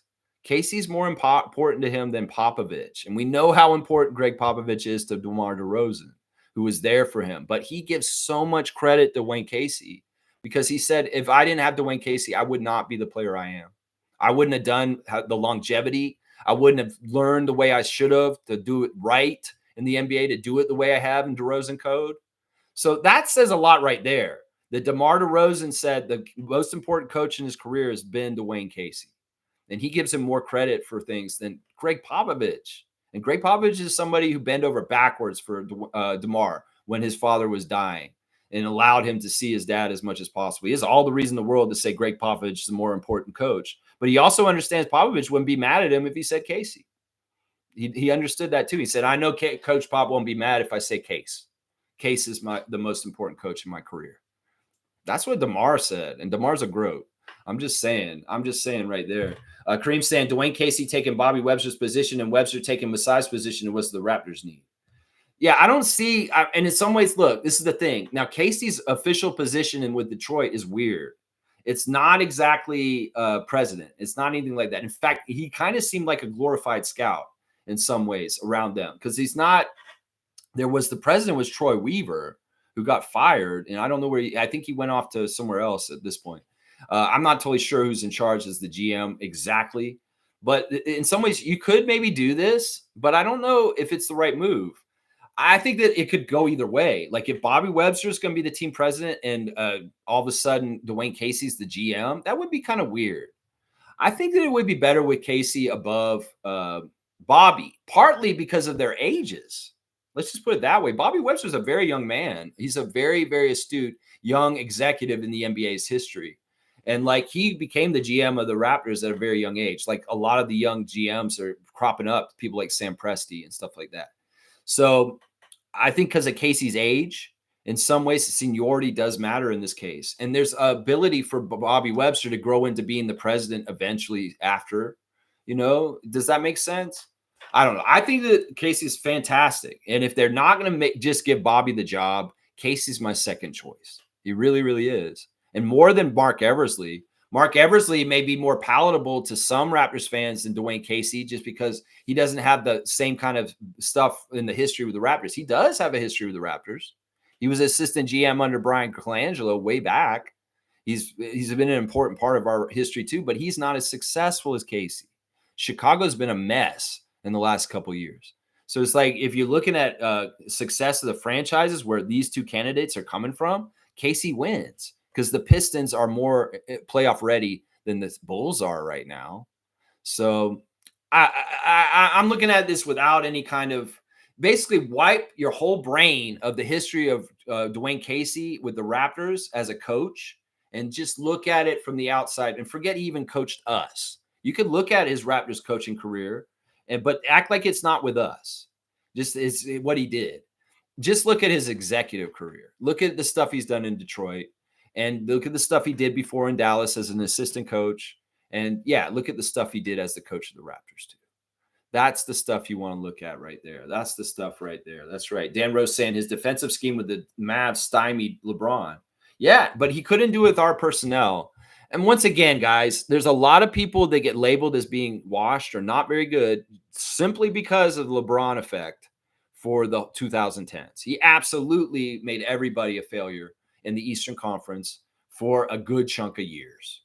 And, you know, the Raptors were probably the second best team after the Cavs during those years in the Eastern Conference. So what is the shame in that? I mean, seriously, LeBron is just LeBron, and LeBron was peak LeBron. And LeBron was wrecking the whole league, not just us, the Pacers, every single team he played. He was wrecking them. And Casey, well, he was just one of the other people out of a whole lot of people that were stymied and stopped from playoff success by LeBron James. And that's just the damn truth. That's just the damn truth right there. That's right. Smooth saying Dwayne Casey did 98% of the work, man. Yeah, I truly believe that. To get to the championship, Casey is essential. Casey is absolutely essential for that Larry O'Brien that Raptors and Toronto got to enjoy in 2019. Just because he didn't get to enjoy the spoils, think about it this way then, Raptors fans. Think about how he just missed out on 2019 in that cup and him getting the ring. Why would you think he would want the gumption to get the second ring as a front office executive? Think about the kind of like want in him, the motivation to come back to Toronto as the president and try and win the second ring and do it in Masai's dream and vision, because we know Masai won that second one after getting ruined from celebrating by that security guard in Oakland. You know that it would kind of be a weird poetic justice if Casey came back, a fired man by Masai, and realized Masai's dream for him. Think about the healing on that, because Masai will see Dwayne come in. He knows he had his part in building things up to get to that point, but he got shafted by Ed Rogers' racism. And Casey comes in and gets a ring on top of that, kind of in the opposite of what happened to him as the coach. That would be a beautiful moment. That would be an amazing thing. I don't think that either one of them would hold a grudge in any kind of way. Masai would be so proud and happy for Dwayne. He would never be like, that should have been me. You know, Dwayne had very much a right to say, that should have been me with Nick. But he didn't. In some ways, he understood the business. He understood the timing. It's just how it went. And he's an adult man. He's a mature man. He understands it all, and he can deal with it as he should, as a grown-up. You know what I'm saying? It's right there. Monique saying, love your rant on Dwayne Casey. Way to go, Lex. I appreciate that, Mo. And in some ways, I want people to remember Dwayne Casey's not a loser. In some ways, respect that man. Respect what he helped build here in Toronto, because he did. Pound That Rock is a very, very important section of the Raptors history. Trust me. You can go talk to Kyle Lowry. You can go talk to Terrence Ross. You can go talk to Jonas Valanciunas, and they will tell you just how much Coach Casey was an important part of their career and the Raptors' success when they played for the Raptors.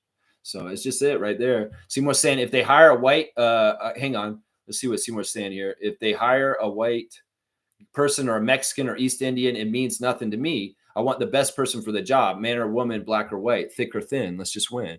I like what you're saying, and that's the right sentiment. I'm just looking at it from the optics of the world and the anti-DEI, anti-woke things that are going on in the United States. And in some ways, the dismissal of Masai Ujiri is very similar to some of this bullshit going on in the States right now. And, if there's an anti-woke movement, the casualty of Masai is kind of with this. Now, I like to look at things through the lens of race. Some people are not comfortable doing that. Some people want to say, why you got to make it about race every time, Lex? Well, because in some ways it is something that historically has been a factor in all kinds of different things. And people that want to say, no, I don't see race and I don't see this. Well, you're not being fair, because you're kind of wanting to overlook some injustices and really travesties of history that have happened. And that's why I'm like, no, you can't just be race colorblind, because in some ways these things matter. And Masai matters because he was the first ever African-born executive in the NBA's history. That's the thing. He got fired for no good reason, guys. And in some ways, this is a story that's been told at all kinds of different levels of employment and different kinds of industries all over the place. You know, a person of color gets a job and they're in there and they got it and they feel great, but somehow, some way they get shafted in some bullshit way that's not totally fair. and their counterpart in other ways might have not had that happen to them. And this is kind of what I'm saying about Masai right here. Now, if the optics is what we're talking about, he could hire a white guy and it wouldn't be a big deal to me. You're right. And it wouldn't be a big deal. We do want the best man for the job, but it just so happens that in this case, the best men for the job right now appear to be black men or Bobby Webster himself, a man who's half Japanese, half Asian. So it's like, the thing I would look at is, all right, if it seems from the outside the best candidates are people of color, and all of a sudden from out of left field they just hire random white executive from the NBA that doesn't totally make sense to me, I will look at the optics. But you're right. The main thing here is we want the best fit for the job. That's what we want. We want the best fit for the job for the success of the Raptors and going forward.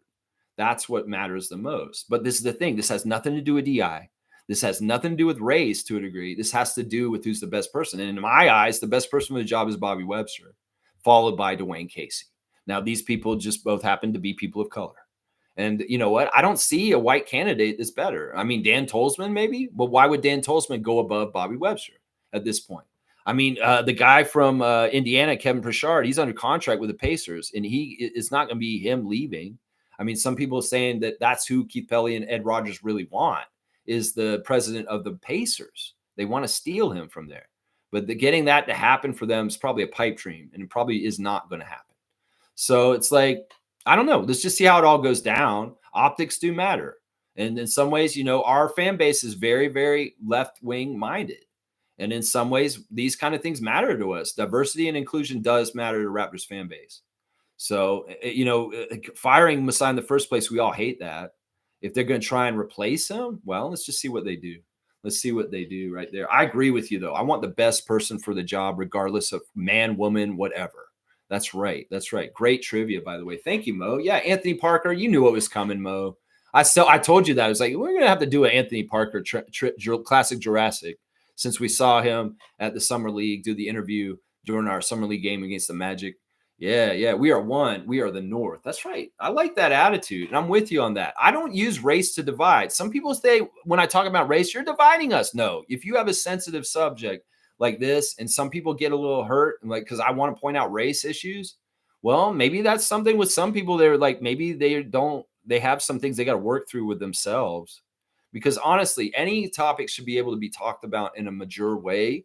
And it shouldn't be like, no, don't ever talk about that, Lex. Don't ever talk about that. Everybody's always bringing up race. Why is it always got to be about race? Well, there's a reason why they kind of tell us not to talk about it. Because in some ways, if we talked about it more, maybe we'd understand these issues better and we deal with them fairly and more better, is what I'm saying. There's systemic racism in society. There's no doubt in this.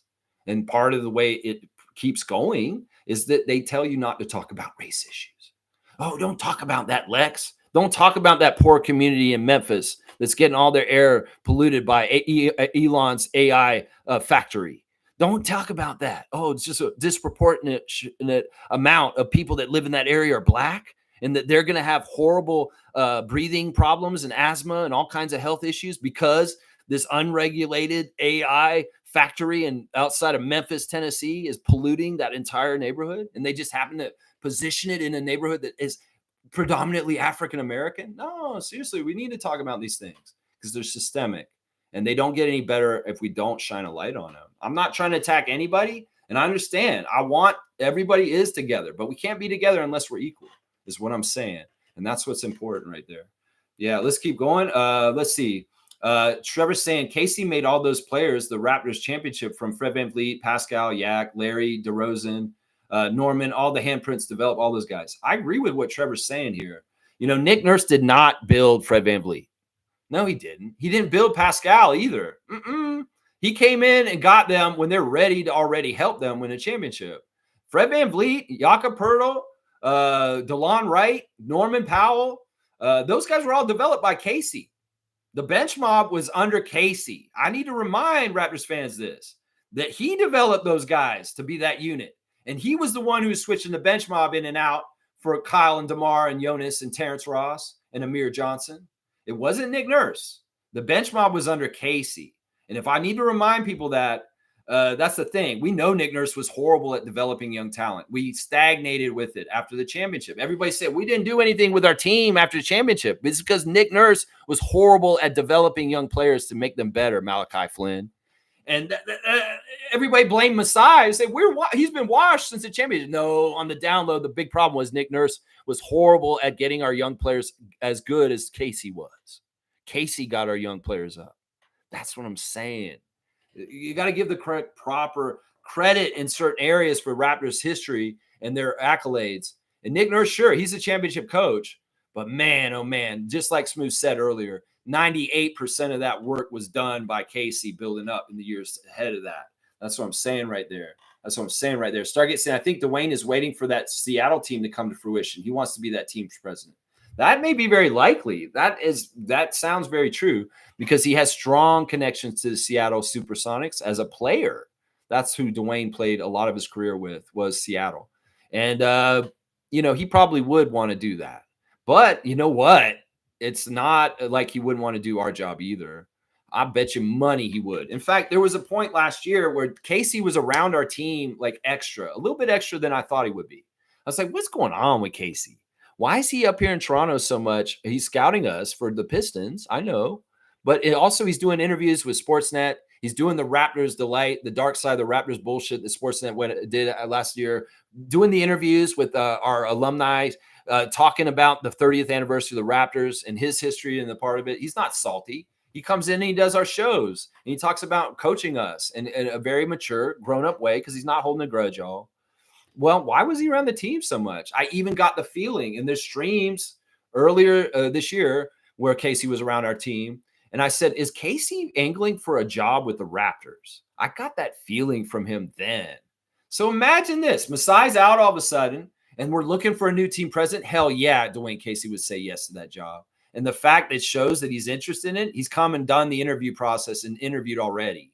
And he's probably one of the top candidates right now. So even if he wants to wait for something that may not have any chance of happening for him, because they don't even know for sure if Seattle's going to get a team back there yet, Stargate. It's much more probable that he could get the job as the team president of the Raptors. So he may not want to wait for that opportunity. Now, there's always the chance, he's here. If things don't work out, he gets cut loose, then maybe he can try and go be in Seattle at that point. So he's very interested in this job. I don't think he would hold off just for that job because that job is not even promised in a couple different ways. So that's the way I look at it right there. Seymour saying, was he part of the Seattle title run back in the days? I think he might have been on the team with Lenny, but I'm not totally sure. I think he was more in the 80s, though. I think he played for the Sonics more in the 80s after their championship with Lenny Wilkins and Jack Sikma in 1979. Yeah, I think he was more in the 80s, a little bit after that. I'm not totally sure. You guys want to go look? We can go look. Why not? Why don't I go look? Just go look, Lex. You can go see if he won. I don't think he was a champion on that team. And it's partly because, it goes to his coaching page. You should be going to his player page. Where's his player page? I want his player page. Where the fuck is his player page? Why won't, oh my gosh, they give me his coach's page. That's kind of funny. More Casey pages. There we go. Dwayne Casey, college basketball? No, I don't want his college basketball. I think that he came in the year after they won the championship because he was playing for Kentucky in 1979. It says right here. So I don't think he actually was on that team that won the championship with Lenny. So he has a championship with Dallas as an assistant coach under Rick Carlisle with Dirk Nowitzki and their championship in Dallas. That's his championship. Roger Raymond's here. Good morning, Roger Raymond. Thank you for supporting this channel. I appreciate all of our members of the channel. If you want to become a member, you can join and just pay a monthly fee and you can get perks. There's all kinds of stuff coming up that we got coming up in Discord and Facebook group, all kinds of stuff. Good day, Lex. Raptor Freaks. You are so right. Casey would be an amazing choice for president. It's just, it's really shallow to just dismiss it just because of a trope around him. These are the same people that probably would say DeMar DeRozan's a washed, horrible Raptor because he got traded and then we won a championship after him. This is very shallow thinking. It's very not intellectual. It's just really, DeMar's a horrible Raptor. Why is everybody love DeMar? Motherfucker, go and look at DeMar's career with the Raptors. Go and look at the stats he accumulated. Go and look at how he built us up. And then we traded him away right before we won it. No, you do not disrespect the name DeMar DeRozan, just like you don't disrespect the name Dwayne Casey. And that's the problem. Just because we discarded those guys and then we went and got the Larry O'Brien the next year doesn't mean Raptors fans need to continue to disrespect DeMar DeRozan and Dwayne Casey. These guys are winners, and they just happened to get the shaft right before we got the gold. And that's sad. In some ways, we should honor them and be loyal and think more of them because of their sacrifice in that way. In some ways, I never get mad at DeMar DeRozan for not being a champion, because in some ways, who knows if he could have been, honestly, the next year, if he'd have been allowed to stay in Toronto and not gotten traded to San Antonio. You know, Casey, he's a big, huge reason why we won the championship. And Raptors fans need to respect that. They need to respect that right there. That's right. That's right. Stargate saying, who is this guy, Amos Cesar Mina from Raptors Rapture, who writes all these hit pieces on Raptors Rapture every day? This guy is a chronic gaslighter and a motherfucker, a whatever, overly speculative. Yeah, I don't read Raptors Rapture. I've never actually gotten into Raptors Rapture. Raptors Republic, other Raptors kind of stuff. Yeah, I give it a chance, but I've seen the little bits of Raptors Rapture from the outside. I'm like, this place is junk. This is garbage. And I appreciate you going into the cesspool and kind of sussing it out and bringing us some of this stuff. I see it in the Discord. I see the stuff you're bringing. Yeah, I would say this once again. Anybody can have a handle and go in and write these articles. I have no idea where this guy's from. I have no idea what he's doing and why he's doing it. If he's a true Raptors fan, well, I'll ask you, motherfucker, what's his name? What's this motherfucker's name? Almost a Cesar Mina. Listen, bro, almost. You like the Raptors. Do you want the Raptors to win? Do you want the Raptors to be better? Well, do better in your fucking job. And maybe like start writing stuff instead of hit pieces, gaslighting kind of bullshit. Maybe you can be a little bit more productive in allowing space for us to be successful instead of gaslighting and being kind of an asshole on the download towards us and putting out content that makes more Raptors fans not really follow their team correctly. You're misleading and you're wrong and you're what-ifism and all that kind of bullshit. Oh, listen, this is a reaction channel. We may speculate, but it's educated. But we're mostly reacting to what happens here. Colin Castleton got waived. I'll react to it. But in some ways, I'm not trying to go if and what in this happened. This should happen for the Raptors because honestly, I have no power in that. And the fact that you think you have that power, Amos, you're an idiot. And I always say this, use your powers for good. If you have a platform and you're a Raptors writer, think about your content. Think about your voice. Think about what you're putting out there. Is it necessary? Is it negative? Is it helpful to the Raptors team for them to be successful? If it isn't, then you're a hater and you're not fucking a real fan and you need to fuck right off.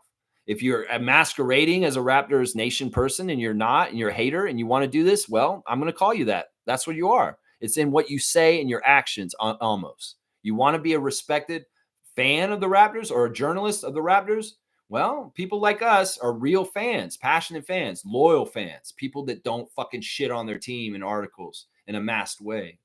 So I would say this, if you want, on my respect, as the Raptors freak, a long time, all the time been here with the Raptors since the beginning, you need to write better and you maybe need to do a better job. Maybe you could get better subject material. Maybe you understand what journalism is and opinion is. And maybe you fucking start doing journalism instead of fucking writing your half-ass, half-ass opinions. That's what I say to that man right there. Is it helpful? Is it going to help the Raptors? Is it a slam piece? Is it a hit piece? Is it negative or toxic for the Raptors? Yeah. If it is, fuck you, Amos, is what I say to you. That's right. There you go. There you go. Monique saying W stream, W vibes. Go Raptors for life. Keep at it, Lex. Raptor Freak Crew strong forever. Keep helping me, Lynn, in the comments. I appreciate that. Smooth saying Casey never played in the NBA, Seymour. Yeah, he did.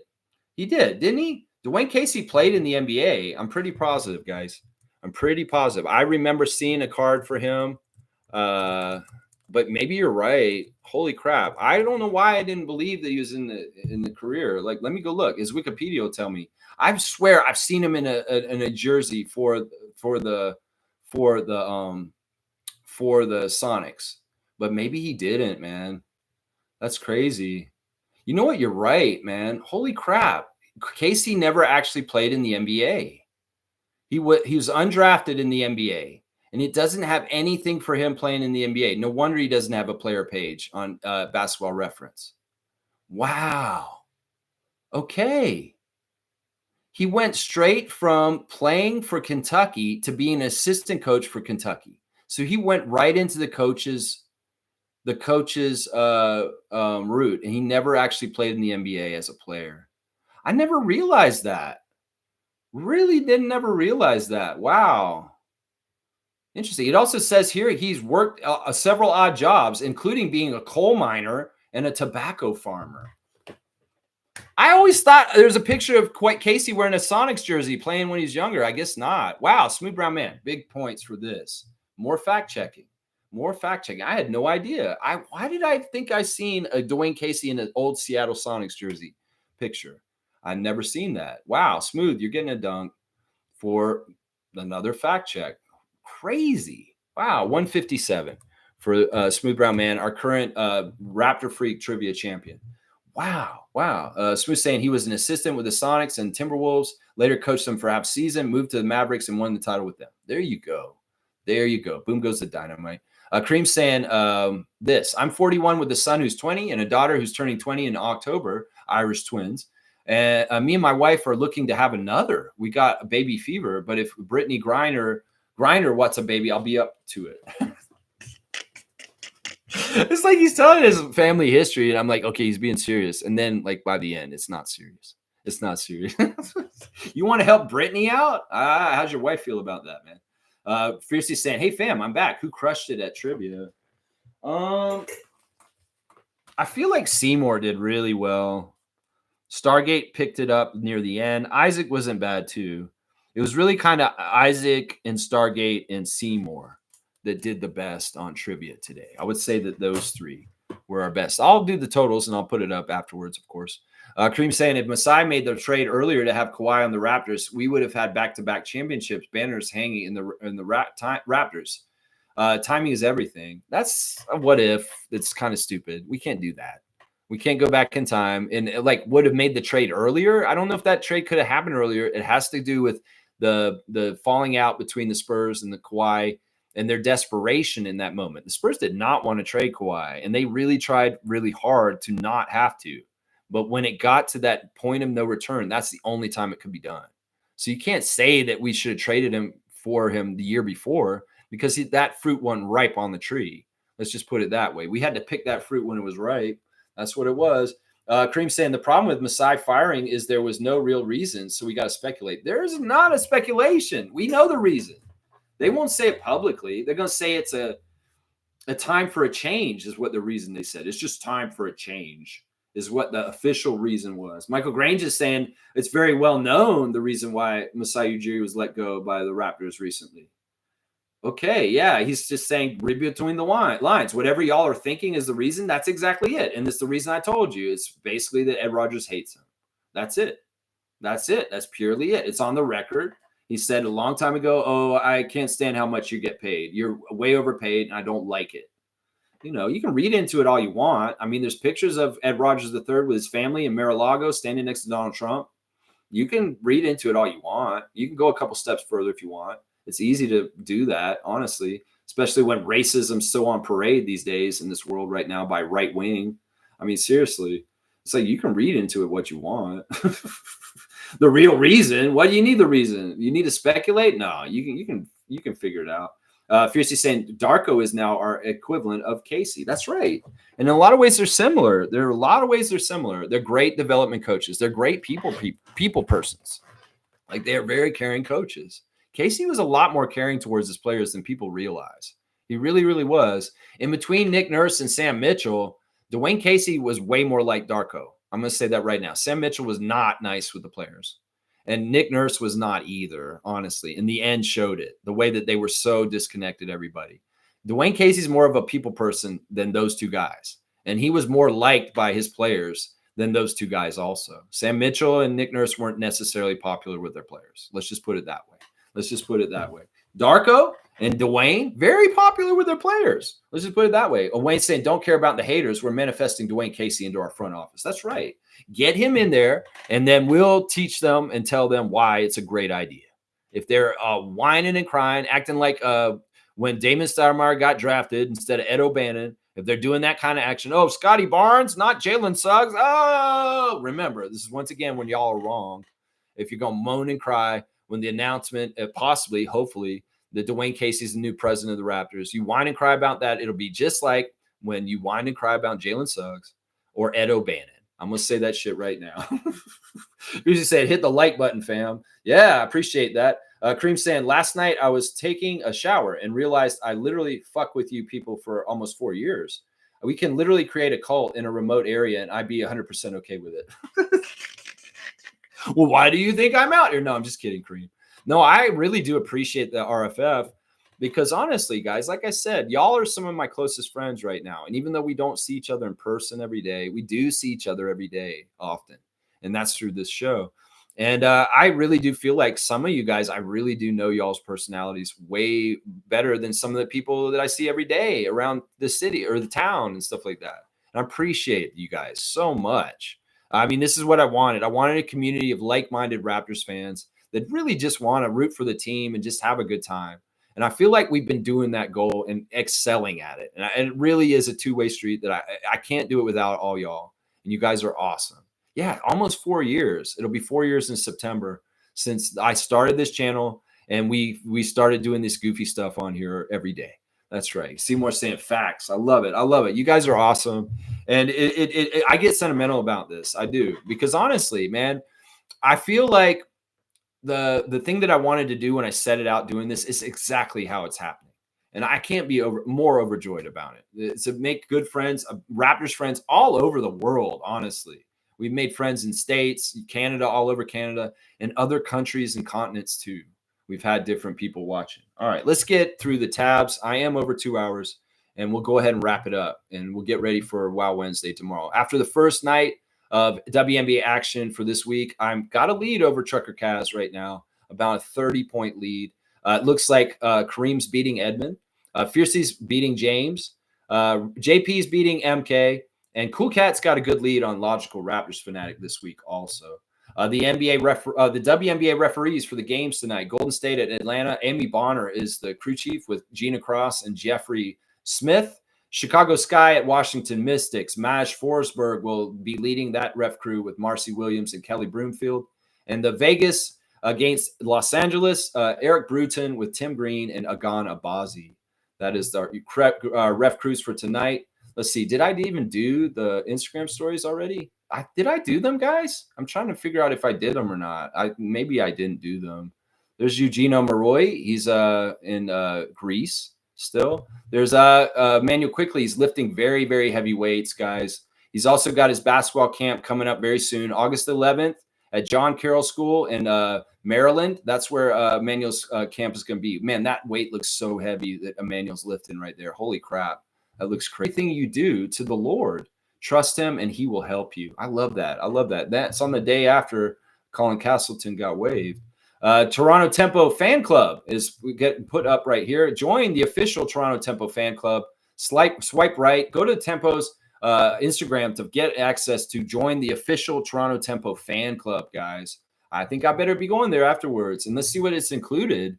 It's saying what's included in being Toronto Tempo Fan Club: early access to Tempo events, Tempo Fan Club exclusive collectibles, exclusive giveaways and content. Be the first to grab tickets and cheer from a dedicated Tempo Fan Club section at home games. Man, that might be where the Tempo Freaks got to be, is in that dedicated fan section. Merchandise discount at torontotempo.com and exclusive Tempo partner offers also if you become a part of the official fan club of the Toronto Tempo. More pictures of Pascal Siakam from Sunday in the pace car adventure. There he is downing a Red Bull. I wonder if he drinks a lot of Red Bulls just because of his sponsorship. He's at the Brickyard 400. And yeah, Siakam is in that car riding around. It's awesome, man. It's so cool. So cool. I love seeing that. Siakam also got to meet Cookie Monster while he was there, y'all. Sesame Street was filming at that race that Siakam was at, and he made sure to take a picture of him with Cookie Monster. Yeah, Cookie Monster from Sesame Street. He was there, and he was actually like hanging out with Siakam. That's pretty damn cool.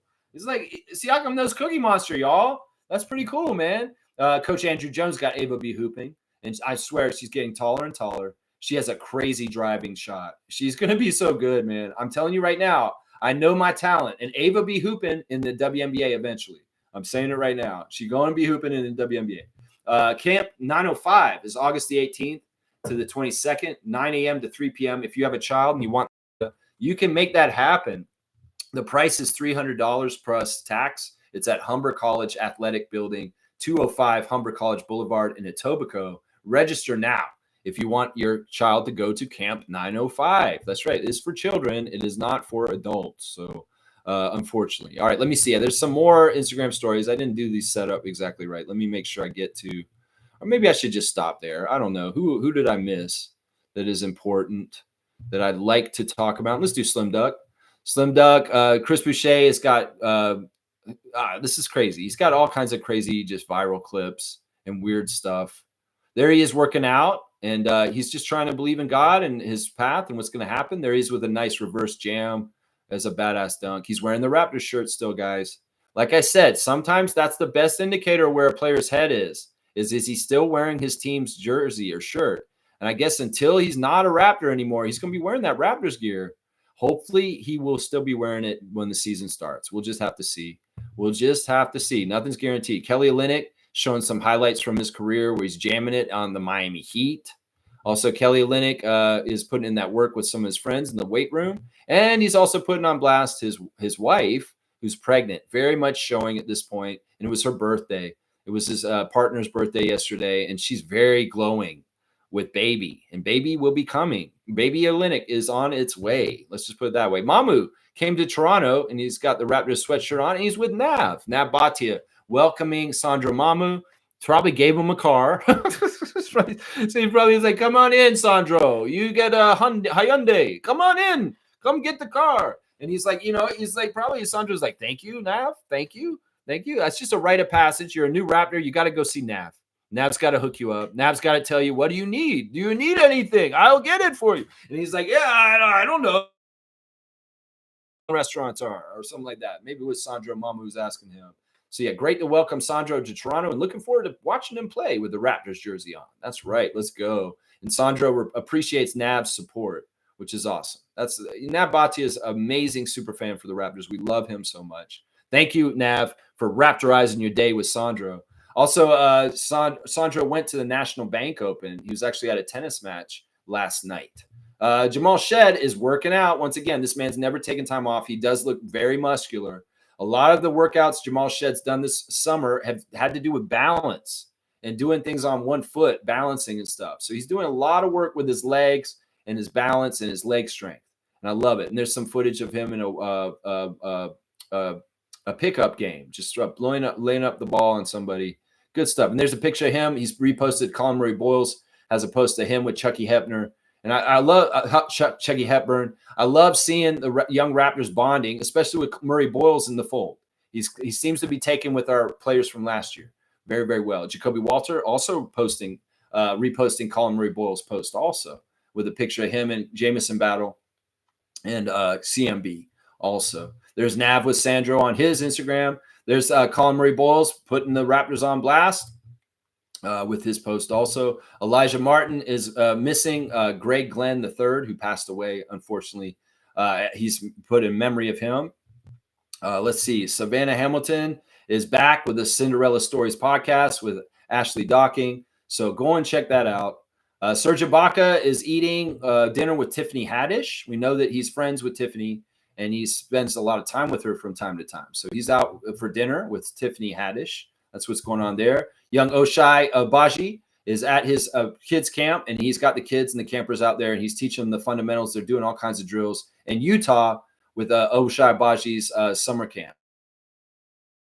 Coming up with his fiance having a baby also coming up in the near future. Let's see. What about Lloyd is still in Greece? So good to keep tabs on Scotty and his entourage. There you go. That is the Instagram stories for today. Lots of stuff in there, man. Lots of stuff in there. All right, let's see what else you guys are saying in the chat. I Show Speed is here. Okay, Speed, good to see you again. I Show Speed. Raptors fans want LeBron? No. No. Why do we want a man at the end of his career like this? There's a heel, LeBronto things? No, we don't need LeBron. Raptors fans do not want LeBron. Fiercely saying, W fam, Raptor Freak family. I appreciate that, MJ. You're a big part of it. You're a main member, that's for sure. Red Bull is highly unhealthy. I know. That's why I worry about Siakam. I had my Red Bull period when I was working in the bars. And on a given night working in the bars, because I didn't drink no alcohol, I would down like 4 or 5 Red Bulls in an 8-hour shift. And that's probably not good for me. And it's part of the reason why I could go to sleep after I got off work. I'd be up till like the sun came up still, get off work at 4 in the morning, didn't go back to sleep because I was all hyped up on Red Bulls. So yes, I Show Speed says we should trade Scotty for LeBron. Are you a Lakers fan? No. Listen, whatever y'all did with Dallas last year, no, fuck that. You got Nico Harrison as an inside job as the GM of the Mavericks to get that Luka bullshit to happen. Lakers fan. I'm going to believe you're a Lakers fan because that only a Lakers fan would promote an insanely idiotic idea like the Raptors would trade Scotty Barnes for LeBron James right now. Why would we do that? LeBron's got maybe 1 more year or 2 more years on his career, and Scotty's got many, many more years. So, yeah, you're crazy, bro. Red Bull is worse than vodka. Yeah, I mean, I guess. I mean, vodka's got a pretty strong standing in fructose, which is not good. Either one of them. That's right. No, neither one of them. That's right. Most saying, nice channel booster, Lex. Thank you. I don't even know what I did. Let's see. Fiercely saying, I Show Speed. Are you saying that's what the fans want, or are you saying? I think that's what he's saying. I think I Show Speed, which once again, thank you for coming here. We saw you before. I'm just going to act like you are Speed. And you're just got a lot of time on your hands, and you want to come talk to Raptors fan channel. I'm gonna give you the respect. I'm gonna say this is off the table, my guy. I'm sorry, bro. We don't want this deal. If you're calling from the LA front office with Rob Pelinka and you're saying, "Hello, Raptors Freak, would you trade Scotty Barnes for LeBron James today?" I'll be saying, "No, motherfucker, hang it up right there. Nah, not even you're crazy." I'll be going off and saying, "Nah, dog. No, we can't do this, man. It's not going to happen." We want clarification, but in some ways you may not get it. Speed has speed. He might have sped right on out of here. He did a little drop, and he's right on out of here. If you're still here, Speed, let's talk, bro. I'll talk more about this a little bit. Kareem saying, can we Dikembe Mutombo I Show Speed? No. You mean you want me to kick him out? Nah, he's harmless. He added a little bit of fun. In some ways, he's not actively dissing Scotty. He's just saying he wants to trade Scotty for LeBron. If he's dissing Scotty, that would be a strike. If he was dissing the Raptors, that would be a strike. But he's just being comical in some ways to me. I'm trying to suss it out here. All right, let me keep going in my tabs here. I kind of went over the Dwayne Casey idiot getting upset about that. That's crazy, man. That's really, really crazy.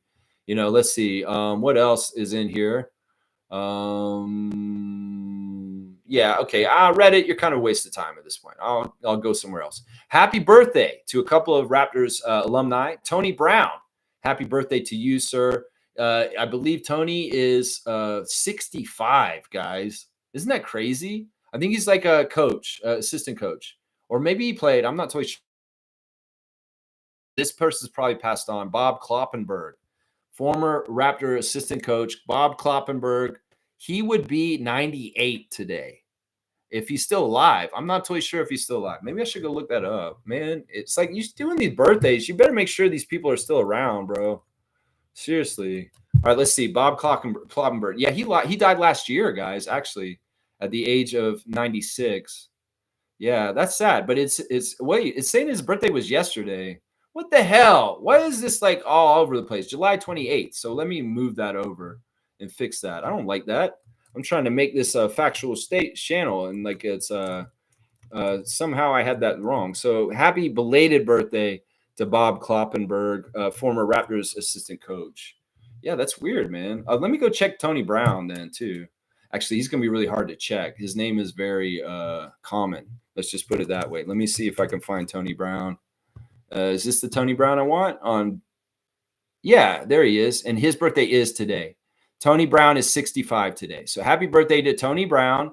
And he was an assistant coach for us. He did not play for us. He came in and assistant coach for our team.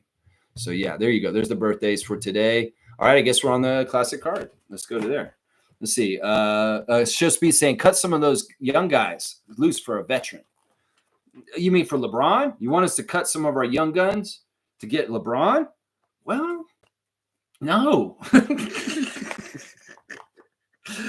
Wait, let me think about. No, how about that? No, we won't do that, man. We won't do that. How about that? That's what we're thinking right there. I mean, who you like there? Yeah. I should speak saying Raptors are overlooked. LeBron has a strong history in the East. They can make a deep playoff run. I won't disagree with you. In some ways, you know what? I'm gonna say this. I show speed. LeBron James needs the Raptors more than the Raptors need LeBron James. I think that if he came here, you're right. He further than he has with the Lakers in the years. I'm not counting the 2020 Mickey Mouse championship. I'm just saying he'd do better with the Raptors makeup right now in some ways. That Lakers team is a mess, honestly. You can't tell me DeAndre Ayton is a good thing. You cannot tell me that. I'm sorry. And yeah, that Lakers team is a mess. Skinny Luca might be good, though. I have to say that. But they don't want him there anymore. And they're going to try and figure out where he's going to go. But the Raptors don't need to placate or accommodate LeBron James just because LeBron James needs to go somewhere else. I don't think we're on his list either for where he would want to go.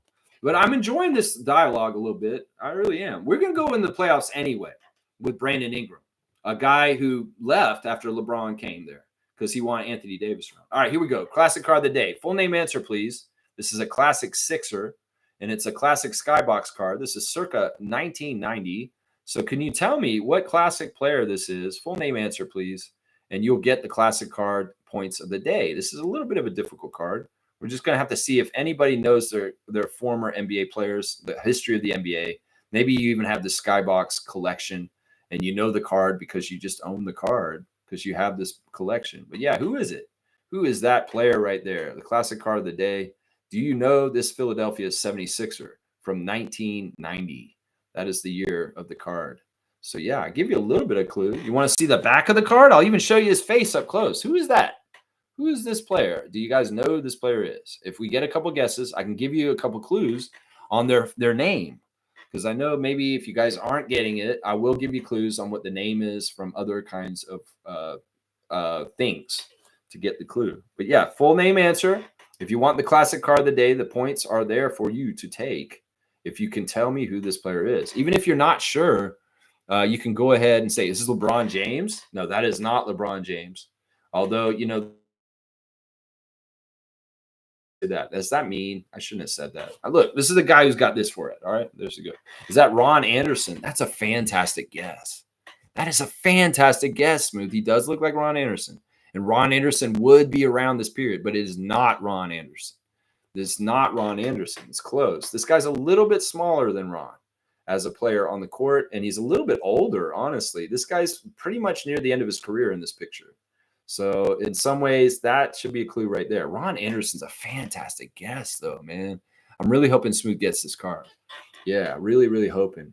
Let's just say this. His first name is the same first name as one of the members of Belle Biv DeVoe. His first name is the same first name as one of the members of Belle Biv DeVoe, the old R&B group. And his last name is a common last name that is shared by one of the players in this league that I hate the most. Yeah. From those two clues, his last name is the last name of one of the players in the league that I dislike the most. And his first name is the same first name as one of the free members of Belle Biv DeVoe. So if you know the names of them, there, Sidney Green is a great guess. You got the right last name. You know that I hate Draymond. That's right. But that's not Sidney Green. That is a different Green. So if you can get the first name, think about that one. Well, think about the Belle Biv DeVoe clue. What are the three members of Belle Biv DeVoe, and what are their first names? And then you can get the first name from one of those three names. Yeah. Who was Belle Biv DeVoe? They were in New Edition, right, with Bobby Brown. And those guys went on and created their own group there. Michael Green, that's another good guess. It's not Michael Bivins of Belle Biv DeVoe. No, but you got two other in that trio that you can try and figure out what their first name is. But Isaac Campbell, it's a good guess. Michael Green is not right. It's not right. Who is this? His name is Green. Yeah, who is it? Ricky Green. Adriana, look at that. Ricky Green. Look at that. And she even spelled his name right. Wow. Adriana, trivia commissioner, went away and came back and won the classic card at the end. She is truly winning today. 6'1", 170-pound Ricky Green. She even put the E in his name. I am super impressed, Adriana. I know maybe, I don't know how she did that. Maybe she just knew because of Belle Biv DeVoe. Yeah. Ricky Bell of Belle Biv DeVoe, right? Ricky Bell. From the Bucks, right? Yeah, he was on the Bucks for a long, long time too. Yeah, he was on the Bucks. I'm going to give Adriana 200 trivia points because this was a hard card. She just came in out of the blue and boom, she got it like it was nothing. Holy crap. Adriana, wow, you're getting a classic card. I don't know if you've ever gotten a classic card before. Have you ever gotten the classic card, Adriana? Because this is a first time, I think, for this. And that's fantastic. Ricky Green is the classic card of the day. That's right. He'd probably tell you about Ricky Green. 200 points for Adriana on the classic card today. This is so awesome. This makes me so happy in some ways. Yeah. Porn star mustache, like on him. I mean, I guess. I mean, that's just an 80s mustache. I mean, don't indict a man for following the styles of his decade. I mean, that's just the mustache everybody had. You can go ahead and say that Tom Selleck was a porn star. Yeah, maybe you could say that. Tom Selleck, Magnum PI, maybe. But I don't know, man. I mean, seriously, don't indict the man for being a porn star when he's just living in the decade of the 1980s. That's right. There you go. Ricky Green. There you go. Boom goes the dynamite. I love it. I love it. All right. We're a little bit over time, but it's been fun and I appreciate it. Yeah. I'm going to try it since I'm out west. What are you going to try? What are you going to try? The mustache? I mean, you are out west. You can get away with a cowboy mustache out there, Seymour. That's right. I mean, I seen your picture. You wear a mustache sometimes, right? So what? You just got to cut it a certain way. Yeah, just cut it a certain way. You'll be good. All right, y'all. Thanks for watching me today. The Raptor Freak channel appreciates your patronage. And if you watch me when I'm not live, watch me at 1.5 speed. Time goes way back faster, and you can hear me still. I'm just like talking really, really fast. And we're going to get done right at 2.5 hours. Yeah. So today we did the classic Jurassic Tuesday trivia on Anthony Parker, Raptor from an era that wasn't that successful with the Raptors, the Chris Bosh era, and it was tough. It was tough. It was a tough time. But Anthony was a solid two guard, small forward for us. It was one of the best steals people in the league around that time, and he hit some good threes. He's also overshadowed by his younger sister, Candace Parker, the WNBA All-Star Hall of Famer, who's not a Hall of Famer yet, but she will be, trust me. Yeah, and then also Anthony played for Tel Aviv and stole the Naismith Cup from us. So in some ways, I want to call Anthony Parker, talk to him and say, do you know where the Naismith Cup is? I feel like Anthony Parker might know where it is. Seriously, because he's the one who won it. He's literally the guy who hit the game-winning shot against the Raptors in the last Naismith Cup that was held when Tel Aviv beat the Raptors, and they took the cup with them when they left and went back to Israel. So we're pretty sure the Naismith Cup is in the arena where Maccabi Tel Aviv plays. And our guy, Amit, on the site over there is going to go find out for us in person when he gets back from vacation here in Canada. So, yeah, there's a little bit of history right there. Anthony Parker is a big part of the Naismith Cup mystery. So, yeah, Anthony Parker, current GM of the Orlando Magic. Salute to you, sir, and your part in the history of the Toronto Raptors franchise. You've gotten your classic Jurassic trivia done. That's right, baby. All right. Thank you, Seymour, for putting me on. Thank you, Isaac, for putting me on blast. Thank you, Seymour, for being the awesome sheriff out in the Central Time and holding it down for us. All right. Tomorrow, Wow Wednesday, I'll be back. We'll see what I'm wowing about. And yeah, we're going to definitely be continuing the Dwayne Casey talk right now, because in some ways it seems like we're going to need to educate other Raptors fans on why Dwayne Casey is not a loser. Dwayne Casey is absolutely a fantastic choice for the position. And you know, if you guys don't think that, you're shallow looking and you're not looking at this deep enough. And you're just thinking the old story tropes about Casey getting fired as coach of the year from the Raptors. It looks like a certain way from the outside, but if you really dig into the meat of it, and you understand it like we do, you'll understand why this is a very good decision if Dwayne Casey is the new president of the Toronto Raptors. It's absolutely a really good decision. Fully endorsed by this guy, Raptor Freak, right here. Yeah. All right, y'all. I'll see you guys tomorrow. Thank you. I appreciate all y'all. I love you guys. Thank you for almost 4 years of community, fun, and family. You guys truly are the Raptor Freak family, and I love you guys so much. Thank you so much, Adriana, for participating today and helping me as the trivia commissioner and running the channel and what I do.